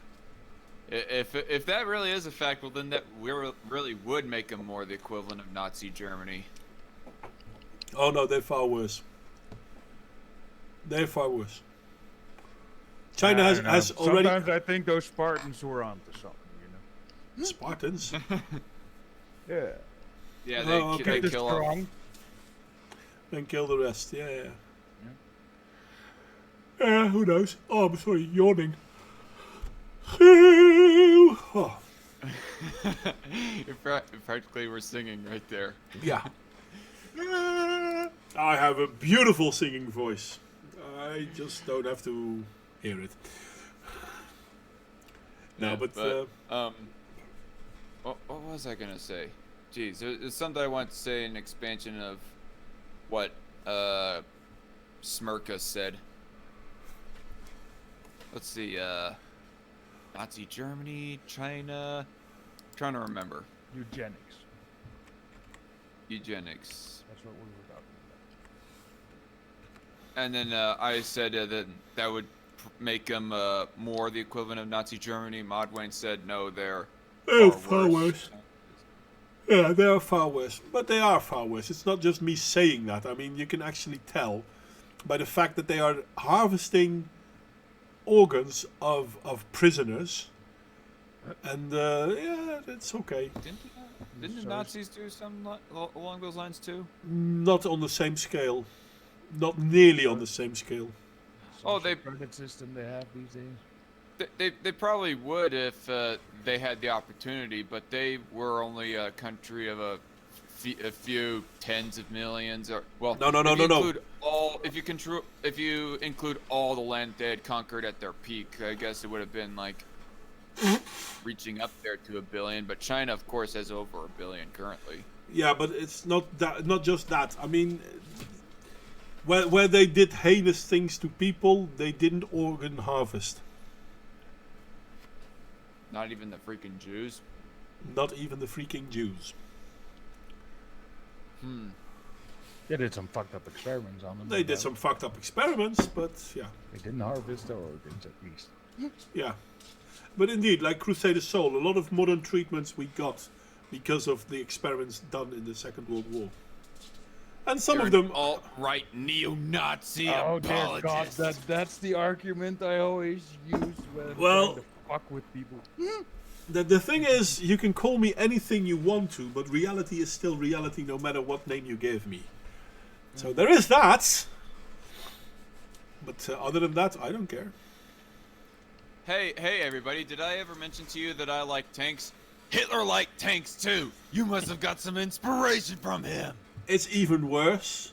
I mean, you, as a child, drank milk and water. What are you? Hitler? Because he drank milk and water. Oh, there you go. Hitler liked dogs, so all dog lovers are inspired by Hitler. Hitler liked kids. Dogs. Down the rabbit hole we go. Yep. Hitler was a vegetarian. Hashtag vegan gains is a Hitler-inspired fascist. Something like that. Actually, he is.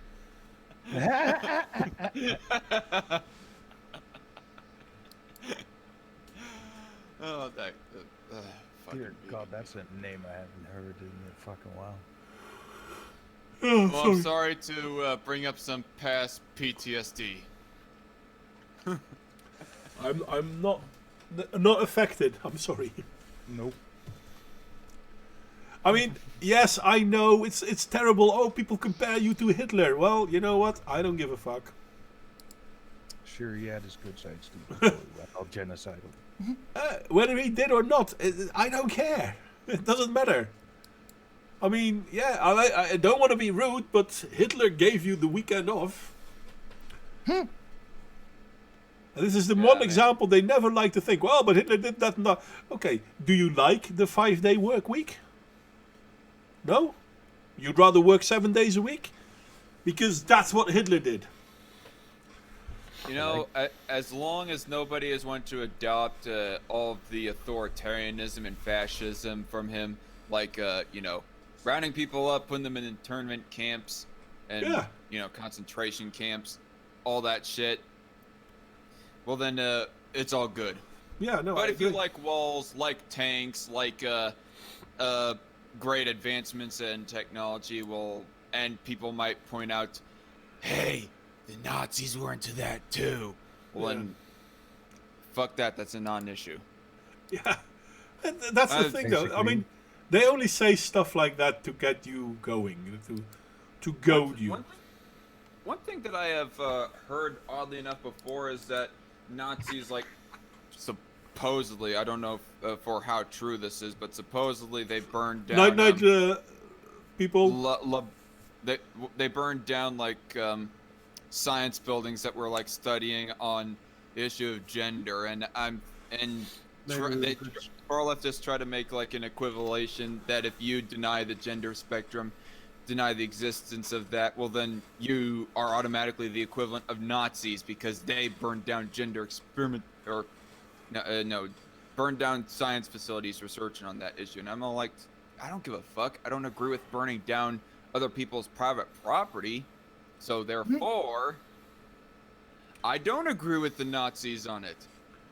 It's just, Yeah, but at You the same time, though, one of the reasons why the Nazis did what they did was because of the debauchery that was commonplace in Weimar Republic Germany, and no, I mean, open sexuality was a thing, and that's one of the things that the Nazis riled against, and one of the things a lot of people seem to have forgotten the Nazis got clout with, because a lot of people had a problem with the open sex society that was created in the Weimar Republic. And I understand Mögeschichte here. I mean, those were communists LARPing as scientists, and in a way he is correct, because there was a lot of stuff going on that we know is absolutely untrue. For example, certain ways of looking... Oh, wait a second. I have to do this. Come on. There you go. Oh, another moderator was faster. There were lots of things that that in retrospect the Nazis got blamed for. But if we look at the overall picture, there's a lot of sick stuff going on both sides of the story. And when we're talking about the book burning and blah, blah, blah, yeah, there was a lot of rubbish in that. But in all fairness, there was a lot of rubbish on the other side as well. Yeah. And you know what's another thing that gets thrown at people from far leftists is they try to equivalate pro-lifers to being along the lines of Nazis. Honestly, the Nazis would be hated by both sides on the abortion argument. Like, pro-choicers, they believe in abortion rights for everybody, regardless of race. Whereas pro-lifers believe in no abortion rights for anyone except for life of mother exception. Whereas the Nazis, they were all like, abortion rights for minorities, but no abortion rights for Aryan people. Basically, they were being racist with who they allowed to get abortions and not. Plus, they were practicing eugenics. So therefore, to try to equivalent the modern-day pro-life community to being along the lines of Nazis is ludicrous. Pun intended to our lovely leprechaun in the live chat. But the Nazis, I mean, in all fairness, they were still socialists. And socialists kind of destroy economies. That's what they do. And they did that in Germany as well. The only reason why they lasted as long as they did was because of the war. Yeah, that's another thing. I'm a free market capitalist, people. The Nazis, they were at best a whole bunch of plutocratic corporatists, at worst some milquetoast socialists. They weren't milquetoast socialists, they were socialists. I mean, to define them in any way different than the communists is showing a lack of understanding, because the only thing that they were different on with the communists was that they didn't agree with each other. It's kind of like the Protestants and the Catholics. They all believe in the same God, but they still don't see eye to eye with one another. See, the reason why I put it like that is because I do not know the specifics of if they were like that far left. Like I'm sure that they were like fairly left when it comes to economic issues, but I do not know if they were like along the full bore lines of Mao Zedong and Vladimir Putin. They were, well, Vladimir Putin isn't that far Vladimir Lenin, my bad. I said Putin, my bad. Vladimir Lenin, damn it. Yeah, you know, I mean, they weren't that far away from Lenin and Stalin, but they were not aligned with them. It's kind of like Mao Zedong and Russia. They were both basically pushing the same ideology, but they didn't agree with each other. Well, Mao Zedong, actually listened to a documentary about Mao Zedong. Apparently got a bunch of his inspirations from Lenin. Of course. They all come from the same bloody root. That's the whole thing, but they pretend it's not so. Because, I don't know why not, but they pretend it's not true. But they all come from the same bloody root. Well, the only thing that they have to agree on is who is in charge, and since they disagree on that, because it's about who is in charge. Yeah. The thing with systems that propose to treat everybody equally is that they're fairly susceptible to being taken over by someone with a strong personality. Yeah. For the Nazis, the economy was only there to serve the state interests, says Mögeschichte, however the fuck they pronounce it. Mögeschichte. Geschichte. Geschichte. close enough. Geschichte. Geschichte. Excuse me, all. I'm American, so of course I'm going to get these pronunciations wrong. But Geschichte, Yeah. he said for the Nazis the economy was only there to serve the state interest. Yeah, that's evidence as to how principled they were when it comes to economics. I don't think But- they had like a real solid compass when it comes to economics. Just whatever is best for the time for advancing the Aryan race. Now, the whole idea of advancing the Aryan race was... that's also not really true. Germany was kind of, at that point in time, the ultimate nationalist, the ultimate ethno-nationalist. And nowadays we've been told, well, they were just there for the Aryans. Well, that's not really true, because they worked together with the Turks. They worked together with the, I think it was the Somalis. They worked together with the Japanese. They didn't. It's not that they wanted everyone gone and only the Aryans survived. No, Germany for the Germans, Italy for the Italians, etc., etc., etc. They were very, very staunch ethno-nationalists. Now, I'm still not a fan of ethno-nationalism. Don't get me wrong. And this is, for example, the big difference between the Nazis in Germany and the fascists in Italy, because the fascists in Italy were nationalists, but they weren't ethno-nationalist, because they didn't care whether you were ethnically Italian or ethnically something else. But when you're in Italy and you want to live there, everything for the state. Whether you were black, brown or yellow, you're in Italy, everything for the state. Where in German it was more like, okay, we are the Aryans. And yes, the Persians. Odd. Well, it's true that the Persians were also they also recognized the Persians as Aryan because they were. It's kind of weird because not a whole lot of blonde-haired, blue-eyed Persians. Yeah, so I mean, that's what I always thought were like fell under the criteria for Nazis for the superior. but look at Aryan Hitler. Yes, but that was postmodernist, and their Yeah. interpretation needed to fit what whole- was popular. The whole blue-eyed, blonde-haired is the right Aryan. I don't want to be rude, but have you ever seen an image of Hitler? No, I have. I mean, he's Not a more lot of brown. blonde hair. Not a lot of blonde hair. So the idea of Yeah. blonde blue eyes is the best. No, that's never been a story. It's been I created. mean, I always perceived Hitler just to be a mighty big hypocrite in that area. No. I mean, don't get me wrong. Hitler was a hypocrite, and he was a bastard, and he was all sorts of bad things. But in this story, the whole blue-eyed, blonde people, yeah, that was postmodernism. That was after the fact. Once the war was won, we needed to be told why Germany was so bad, and they made up all sorts of shit. Funny enough, had they told the truth, most of the truth should have been enough. But no, they made up a lot of stuff as well, because apparently reality wasn't worse enough. Then again, I can understand why they did, because let's look at the reality of some of the allies. I mean, if you look at what Russia did, fucking hell, Hitler was a pansy compared to Stalin. Yeah. I mean, in the Right.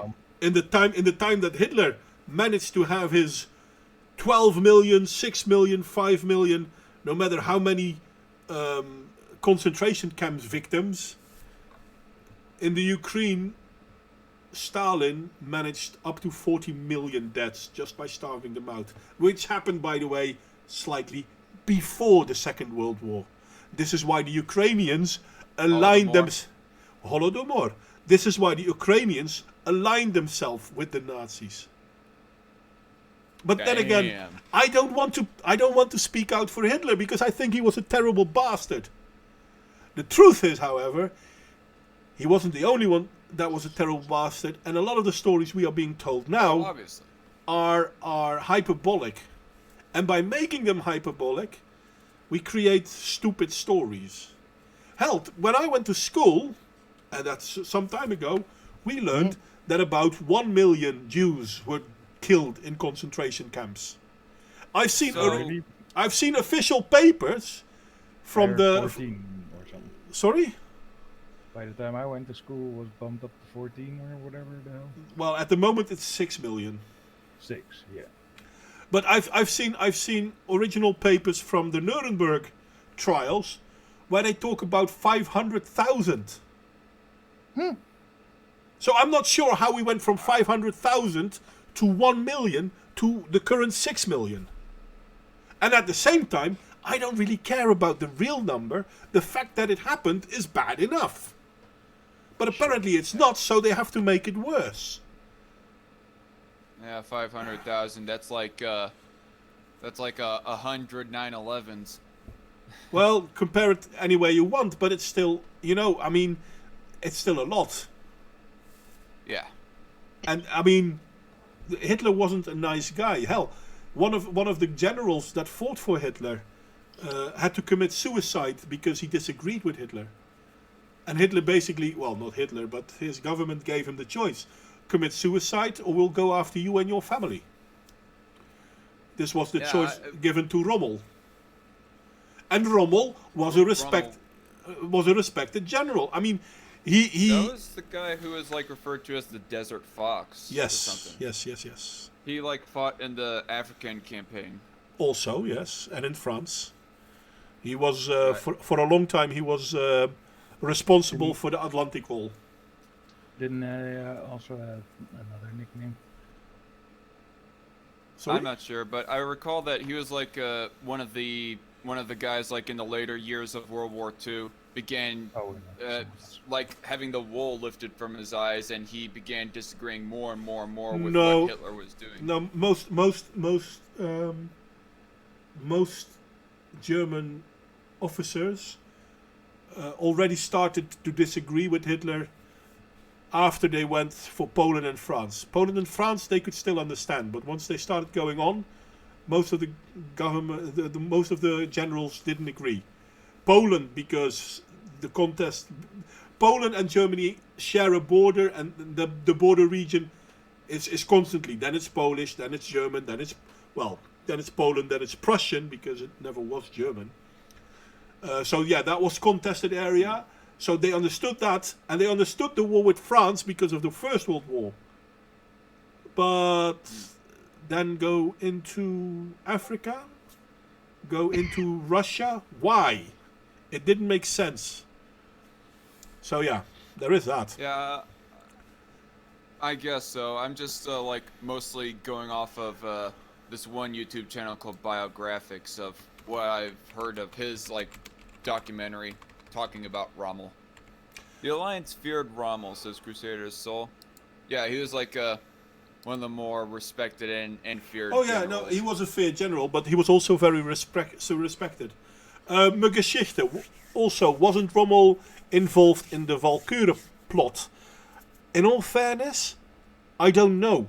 I've heard about how he was implicated, but I also heard about how it was a false implication. So I don't know. But yeah, Poland had some really weird. And let's be honest, if we look at the Spartacus revolution in Berlin, that was organized by people that were fleeing, well, between quotations marks, fleeing from Poland to Germany. And they were taken in as refugees, and then they started the Weimar Revolution. The Weimar Revolution is, by the way, also the reason why Hitler hated the Jews, because the Weimar was done by Bolshevik Jews coming from Poland. So if we look at those three things, I can understand why Hitler hated Jews and hated Poland. I'm not saying he was right, I'm saying it's understandable. No, we can understand like looking into what his motivations were. Geschichte says Russia would make sense because of the Soviets being expansionist. Wasn't the Soviets and Germany like both allied with each other in the beginning years of World War II as well? Yeah, I think they were. I mean, the Russians were okay with the Poland invasion. And Yeah. yes, Geschichte, Polish Jews, or rather Jews that lived in Poland, because there were a lot of Jews in Poland. And So, we're talking about the Second World War. Whatever the coronavirus did, it's not as bad as that. yeah. We move completely off subject. We think that we've kind of beat a dead horse on coronavirus. We derail all the time. Yeah, all the time. As the one live stream, I think it might have been the first live stream that I was on. We were talking about capitalism, and then we gone down to talking about what is left and right a little later in that stream. That's possible. I'll not pretend to remember. Yeah, you never know where the conversation is gonna go here. It was like the one live stream of where that me and Don kind of teamed up with each other and was debating kind of debating against you, John, and Carlos, more or less. Mod Wayne, I mean. But so enlighten me. Like okay. So the Germans, they allied themselves up with Italy, and they, I guess what you said, had a partnership sort of with the Turks, and I think if I recall correctly, they were somewhat allied with the Japanese Empire. Who is it that they did view as inferior or dangerous aside from the Jews because of their race? Well, that's another thing. It's not so much that they considered the Jews dangerous because of their race.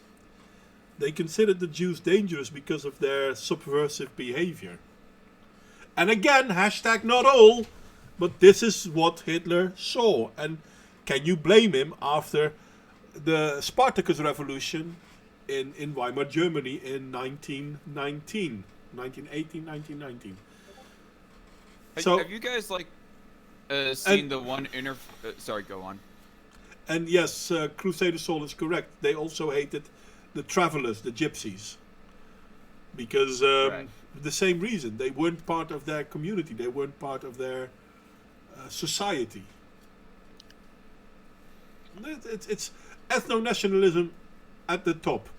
Germany for the Germans, Poland for the Polish, Italy for the Italians. Gypsies never fully integrated into any European society. Yeah.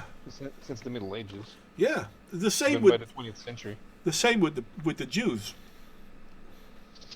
The Jews knew how to work within the framework of society, which the Gypsies didn't. Yeah, that is also correct. You mentioned that it was because the Jews, or they perceived the Jews are subversive, is why that they started rounding up all the Jews. Yes. It might not necessarily be based off of their race, but they were still making a racial or rather ethnic generalization of them. Yes, it did. The thing is, if we look at the communists in Germany and the ones responsible for the Weimar Republic, nearly all of the leadership of these groups were Jewish. But where the Bolshevik were mostly Jewish, most Jews were not Bolshevik. But to Hitler, that didn't matter. To Hitler, being a Jew is the same as being a Bolshevik. We actually see the same thing happening in Europe at this point in time. Most terrorism in Europe is done by Muslims. But not every Muslim is a terrorist. We don't care. All the Muslims need to go because most terrorism is done by Muslims. It's a false equivalency. False equivalency. And it's an understandable false equivalency, but it's still a false equivalency. Hitler hated the Jews because, in his eyes, the Jews did Weimar. But it weren't the Jews that did it, it were the Bolshevik Jews that did it. Not all Jews were Bolsheviks. Wasn't Karl Marx also a Jew? I think so, but I can't remember. Not that it matters to me. Yeah. Although, it freaking annoys me that whenever people would bring up, if somebody is being critical of another character for their political beliefs or whatever, it annoys me that some random person will bring up, isn't he also a Jew? I uploaded my video talking about Jonathan Yaniv. Y'all know who he is. And someone in the comments section, I uploaded that video on BitChute, I mean. And in the comment section, somebody was all like, isn't Yanov also a Jew? And I was all like, how the fuck is this relevant? Get the fuck out of here. I don't care about the JQ. Yeah, no, but that's the thing. But are there bad Jews? Yeah, of course there are bad Jews. So what? Yeah, but it almost seems like that some internet roaming alt-righters want to not judge them individually, instead just run with this brash overgeneralization. Anyway, they are I'm going to be right back. I need a fast bio break. I'll be back in a moment. Okay. Old man. You know, during when the Middle Ages ended, the worst thing we did was expel the Jews. The Spanish Jews had already been expelled from Spain. Most of them came to Portugal, and after 2 years, there was to be an arranged marriage between the King of Portugal and the eldest daughter of the Catholic kings of Spain, and they demanded that we also expel the Jews in order for the marriage to go ahead. That marriage would have united the peninsula under one crown, because the King Ferdinand and Queen Isabella did not have male children, so the Queen of Spain and the Kingdom of Portugal would have one crown. After that, the eldest daughter ended up dying of some disease, and the second daughter was already married to the Austrian crown at the time, so there was no dynastic marriage at the time. But what we ended up with was a segment of the population that were the ones responsible for accounting, and after that, the Portugal lost a lot of power within European society. You mentioned Middle Ages and Jews. Wasn't Martin Luther, 1500s Martin Luther, wasn't he kind of anti-Semitic? Yes. Yeah, that's an unfortunate thing. I read up about the guy, and I thought that he was like a respectable figure, but then later readings about him find out he was anti-Semitic, and I was like, oh, well, that's disappointing. But no, actually, still. You're making the same mistake as a lot of the SJWs make. History has to adhere by our common standards. The thing is, it doesn't. The truth is, it was normal to be anti-Semitic during the Middle Ages and the Renaissance. Especially if you're a Christian. Yeah, we have to remember that Christianity was a part of daily life. People did go to Mass every day. And the Jews were considered to be the killers of the Savior. They were. And they were. According to the Bible, don't get me wrong. Whether According Jesus to the was. Bible, they were. Yeah, according to the Bible, they were. They asked for his death. So every Jew was to pay for that crime. Yeah, it's stupid. Yeah, but what usually happened is that them positions of power, precisely because they had an emphasis on formal education that did not exist even among the higher classes in European society. Mm-hmm. So they knew how to keep knowledge and information, while a normal king would not be able to. It was normal to be anti-Semitic until 1945, etc. In most places of the world, it says Geschichte. True. Like, funny enough, if we look at Russia and Poland, they were not as anti-Jew as a lot of other countries in Europe at the time. Well, if it was politically expedient. Yeah. I think it's but mostly then again, because the Holocaust that made people pity them. But the Holocaust is contested truth. You are not allowed to contest it, obviously, but it's contested. So yeah, Like, there is that. me personally, I don't have any real problem with trying to figure what the numbers are. Like, who do you count under the Holocaust? If you want to count everybody, including the non-Jews that died in internment camps, well, then that'll increase the numbers like over 6 million or whatever. But if you want to include just the Jews, well, then it'll be like 6 million or whatever other number. The thing is, we've been. I'm going to interrupt you because when we're talking about the concentration camps have been happening all over the world. In America, they call them internment camps. Oh yeah. The idea that the concentration camps were destruction camps is, funny enough, never proven. Even during the Nuremberg trials, it wasn't really proven.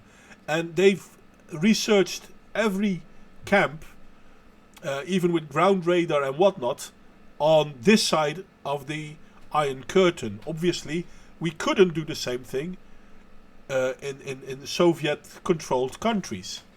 Funny enough, all the destruction camps apparently were in the areas that were then controlled by Soviet Russia. None of the ones in the West were destruction camps.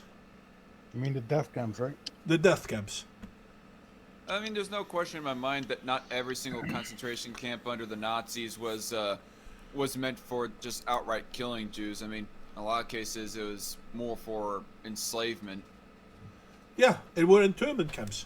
And the funny thing is, if we look at the death numbers from the internment camps, let's call them concentration camps, never mind, let's call them concentration camps.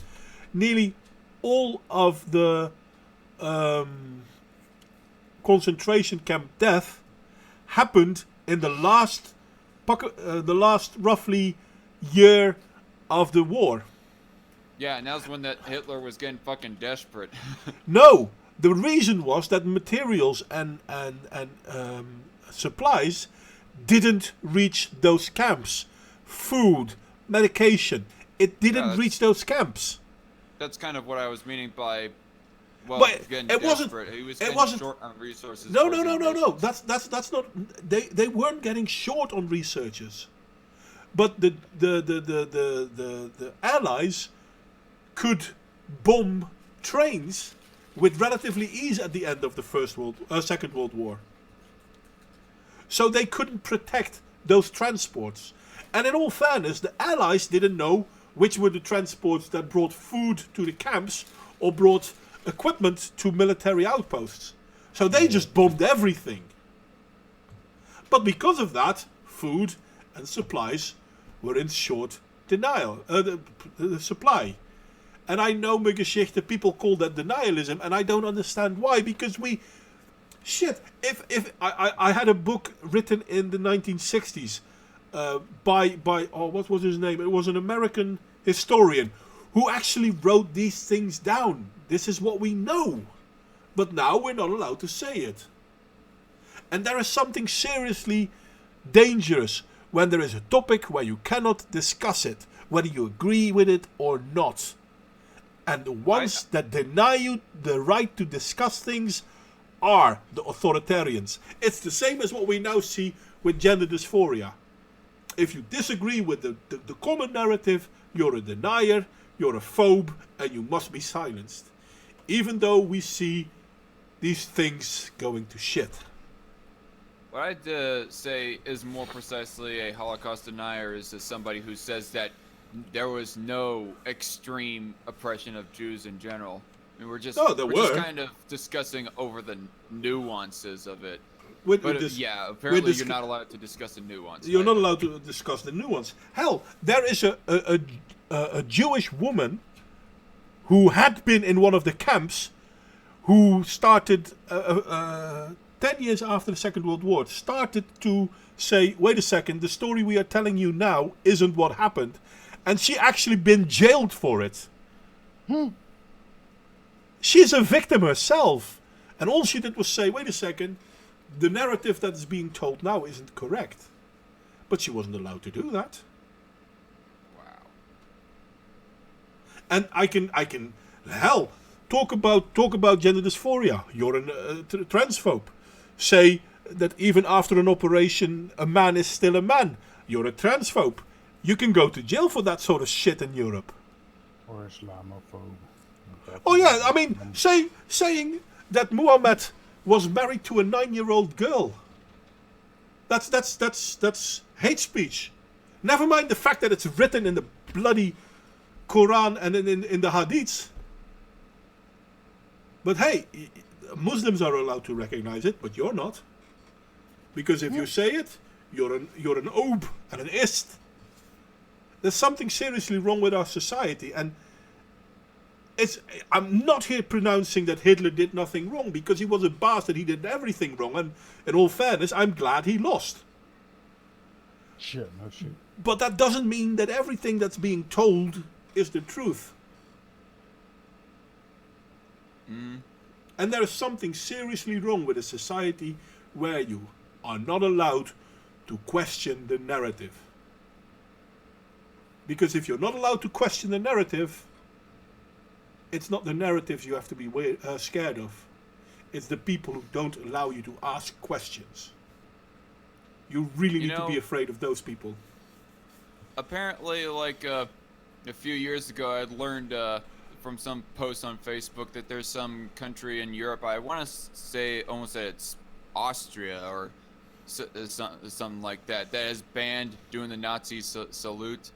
And at the time, I was thinking, okay, that might be a good thing, or right, I can't remember what exactly I was thinking, but I was thinking something along those lines. But that was before I had actually learned the principle of free speech. And even though in all practicality, it doesn't do anything practically good to decriminalize people doing the Nazi salute, but for the principle of freedom of speech and, freedom of expression, it would be better to just not get the government involved on banning such an action. Well, It's stolen anyway.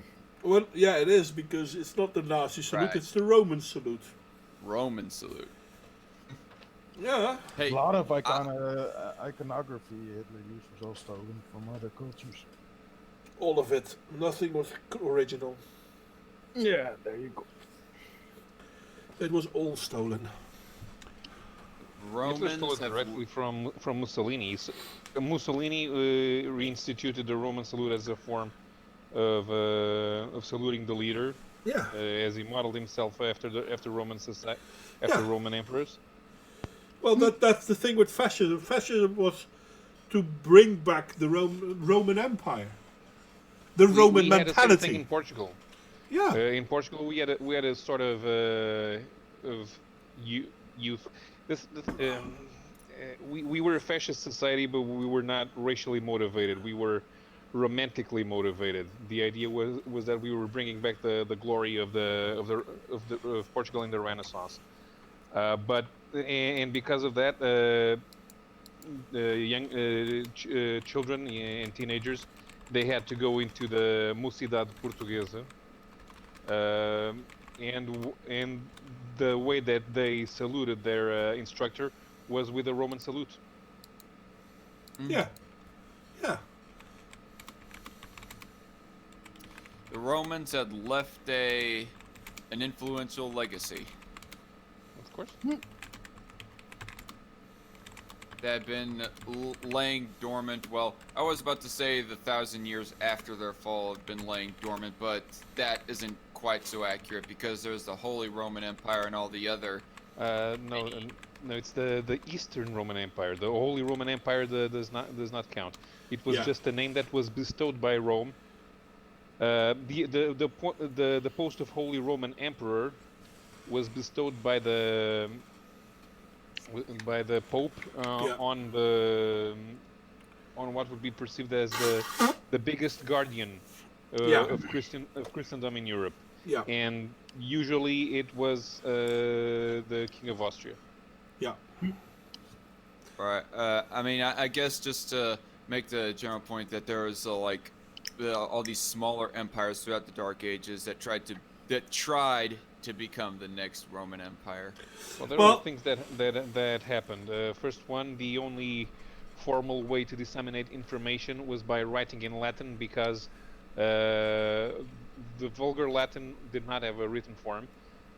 German was not widely written, so Um, even though Rome had fallen to the Ostrogoths in the 5th century, the church essentially became a unifying force in all European societies during the Middle Ages.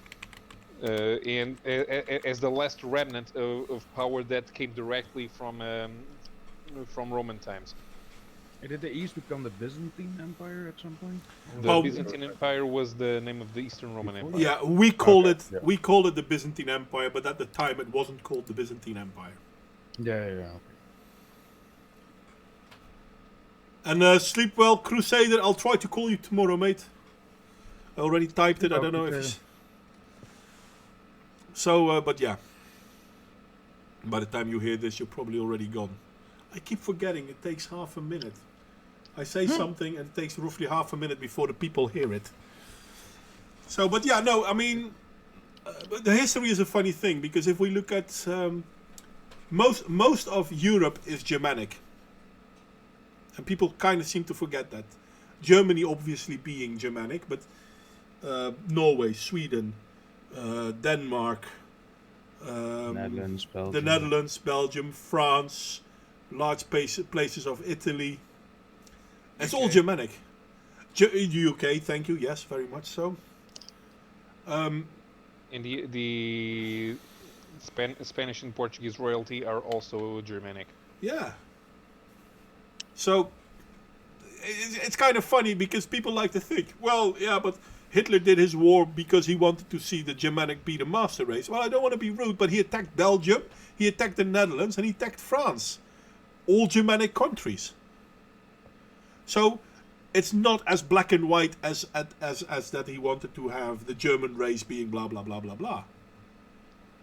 And he also invaded Austria when it was accepted from a philosophical point of view that that Prussian Germany and Austrian Germany were to be separate after the last Austro-Prussian War. Because the Austro-Prussian after the Napoleonic Wars, Austria lost its place as the head of German culture. Yeah. And they were replaced by Prussia. Yeah, very much so. So the unification of Germany as an ethnic nation, as a cultural nation, is done under the auspices of Prussia rather than Austria. And Austrians usually regarded the Prussians as uncivilized barbarians. Austrians were the real guardians of culture, especially as Vienna was always one of the most important centers of culture around Europe since the Middle Ages. Muggeschichte. France declared war on Germany. Yes, this is true. But in all fairness, France declared war on Germany. If France wouldn't have declared war on Germany, Germany would have declared war on France. Everyone knew this. Austria, South Bavaria, not quite. A little bit. A little bit. Well, I've always considered to be the Bavarians the most Italians of Germans. Well, maybe, but let's be honest. Italy is mostly the descendants of the Longobards, and the Longobards was a Germanic tribe. Yeah, they ruled the part of Italy that mattered. To the north of Italy. Yeah, exactly. Yeah. Milan, Genoa, Venice. Venice was Milan and sometimes Venice were even a part of the Austrian Empire for a while. Yeah. Who would be technically the descendants of the Romans? Just like the UK, people of UK and all those countries are descendants of the Angles and the Saxons. What we now would call the Byzantines were the descendants of the Romans. Well, the thing about after the when most of Europe was pacified under Pax Romana, the concept of Roman citizenship was extended to natives of the conquered lands. Yeah. So, for example, Trajan was Spanish. There were a lot of Roman emperors who were born in outposts of the empire. They were not born in Rome.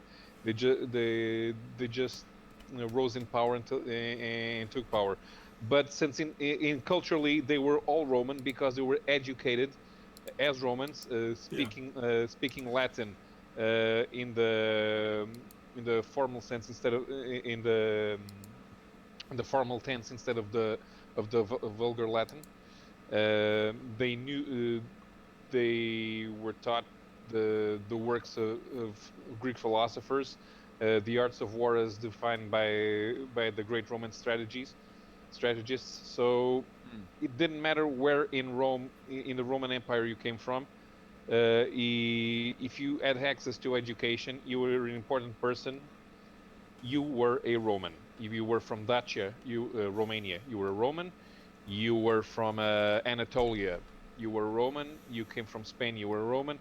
You came If you from were from Egypt, you were a Roman. Yeah, because you were part of the Roman Empire. Now, this is the one thing that the Romans did right. I mean, they were also a very imperial country. But unlike most imperial countries before and after that, they actually gave citizenship. And not a watered down citizenship. The right of a Roman in Rome, Italy, was absolutely the same as the right of a Roman in some village in Egypt. Roman rights were Roman rights. Now, obviously, if you were rich, you had more rights than if you were poor, because that's basically how it always was, still is in some countries. But would but would this include the Jews, like particularly in the first century, around the yeah, times of Jesus? Yeah, it's generally understood that Paul of Tarsus was a Roman citizen. yeah. Hmm.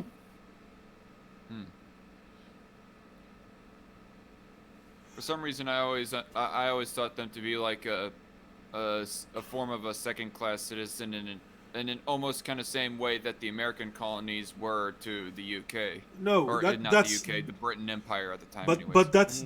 that's the main difference, and this is why I'm saying this is what the Romans did right, whereas most imperials before and after that they did it wrong. They basically said, okay, you're conquered now, you're now a second class citizens. Where with the Romans was, you're conquered now. If you accept the Roman shilling, so to speak, you are part of Rome. Therefore, you are Roman. Period. And they didn't have. Hashtag Jesus was a Roman. Yeah. Actually, Well, yes. Christianity is kind of what led to the to a decrease of quality in Roman law, because one thing that happened is that none of the local religions disappeared when the Romans conquered them. Yeah. That's why the Jews could be the Jews could be citizens of the Roman Empire, and everybody could practice could worship their own gods, as long as they also worship the Roman Emperor, Yeah. which was not much of an issue, since most of the religions of the empire were polytheistic. Uh, Well, the Christians were the first one, were a Jewish sect, were considered a Jewish sect at first, and they were considered rebels because they refused to worship the emperor. Yeah. That was the problem. they, they they didn't always have that kind of restriction on freedom of religion, did they? No, no, there were no restrictions of religion. If Well, if the what I'm Christians meaning, had worshipped the emperor, they would nobody would bet an eye about the fact that they said there was only one God. what I mean Um, by restriction of religion, well, what I mean by restriction of religion is that you can't refuse to worship the emperor. Okay, let me put it this way: that um, there wasn't always a mandate that you were to worship Caesar, was there? There was it was The entire Roman history. yeah, no, the entire Roman history from the beginning of the empire, which was with Augustus. So that would be That's first century. Before that, it was the Roman Republic. yeah. Julius Caesar was never a Roman emperor. He was the consul of Rome, which basically kind of dissolved the republic in the way that made himself today would be called president for life.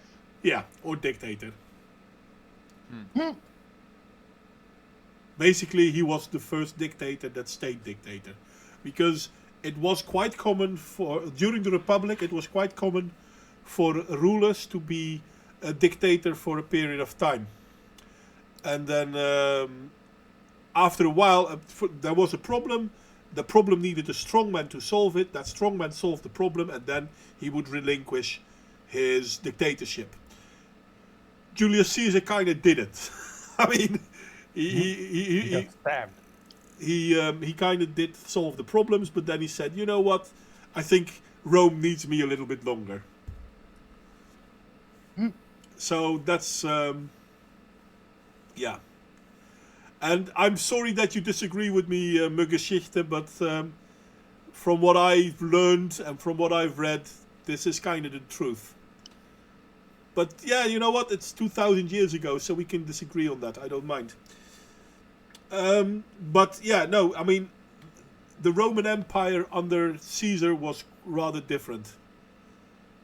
And yes, dictator was only granted in dire situations, but Caesar was given dictator power, dictatorial power, and it was for a limited time. But Caesar kind of didn't relinquish power. And he actually came back to Rome, and then the Roman Senate wanted to, how do you call it, abstain him, so to speak. But when Caesar came back, he had his army with him. So they couldn't really stop him like that. Now, I'm not saying Julius Caesar did a good thing, don't get me wrong, but yeah, that's the thing with history. Shit happened. It's kind of funny because in the European history, you had kings and you had emperors. And the name of an emperor was Kaiser. And the name Kaiser came from Julius Caesar. Because we constantly say Caesar, but the name is not pronounced Caesar. It's pronounced Kaiser.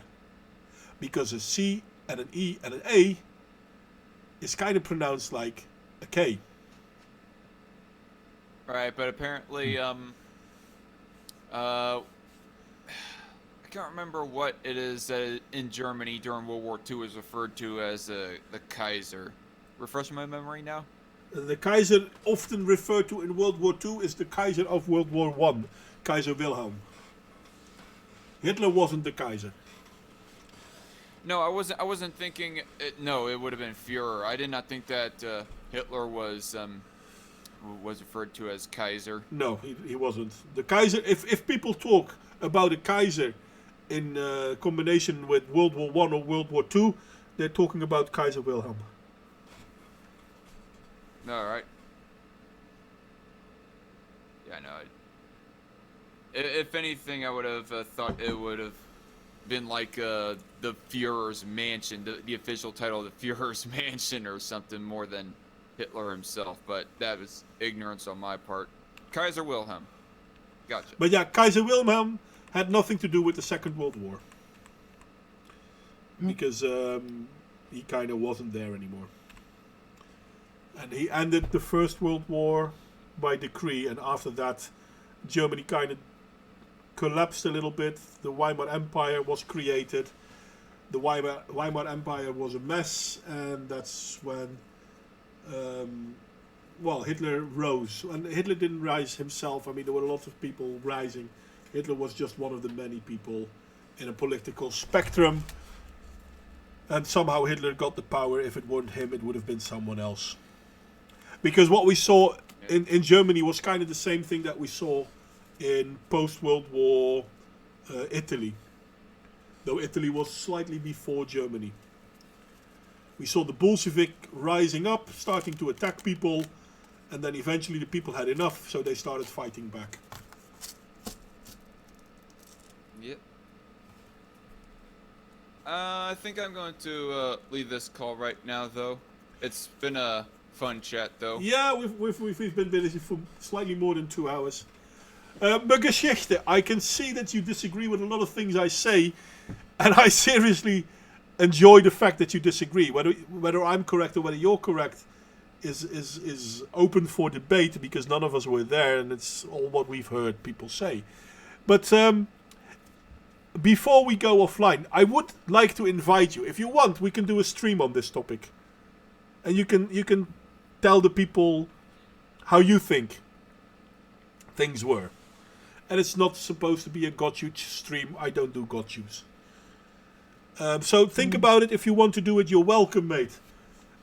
Anyone else have anything to say before we call it quits? Not really, except I guess check out my channel, The Dark Conservatarian. I do political news commentary and political commentary in general, and I also do response videos. My edited response videos are the more higher quality stuff, but those are kind of taking a break, and I'm just doing primarily live responses to other videos, and I end up clipping out the parts of where I'm responding in those live streams to those videos. But yeah, check out my channel if you're interested. Yeah, link will be provided in a moment, because I'm still looking it up. He should have brought that himself, I know, but he didn't. Lazy bastard. Makes me work a lot.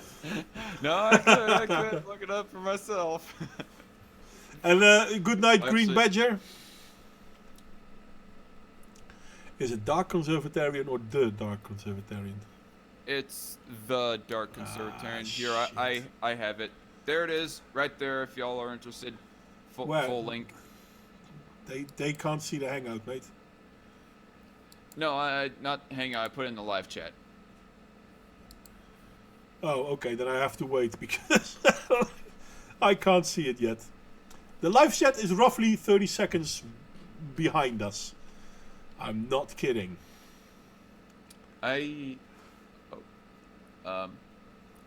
Smirk has posted something. Oh yeah, that's the channel that I've been uploading on. Been uploading Arma 3 Vietnam videos mostly. We've been doing some World War II reenacting some World War II missions as well. I do also have a gaming and entertainment channel as well, called Dark Con Entertainment. Although, don't know how interested people would be in that one, but Me neither. I upload every week, pretty much, unless we have bad footage like this week. But I'm gonna upload it anyway. What I do find difficult with your work, by the way, Smurkus, now that you're here, man, you got long stuff. Yeah, well, I upload the full operation, and all the operations last anywhere from 3 to 4.5 hours. So. Yeah, it's quite long. Yeah, I get a lot of shit from a lot of people in my platoon, but I primarily upload it for our commander, because he likes the full unedited shit. He likes to listen to all the banter and stuff and not just see all the action. Although he use that as well, because then he can see what works and not. He also does the missions for us, spawns in the enemies, all that kind of stuff. you in the military, or are you referring to like the No, military in your game? Yeah, the military in my game. Oh, okay, never mind. Yeah, the Vietnam. Anyway, I think this is where I'm going to head out. It's been fun. Have a good night, guys. Yeah, Bye. sleep Well, mate. sleep well all, and Mugeschichte, let me know. I mean, we do have a Discord server. I'm not sure if you're on there already, but otherwise maybe see you next time. But yeah, let me know and we can set it up, mate. I'm all for it. Paolo, did you want to say something before we go? I'm good. Well, in that case, I'm going to press the button and I'm going to say bye-bye.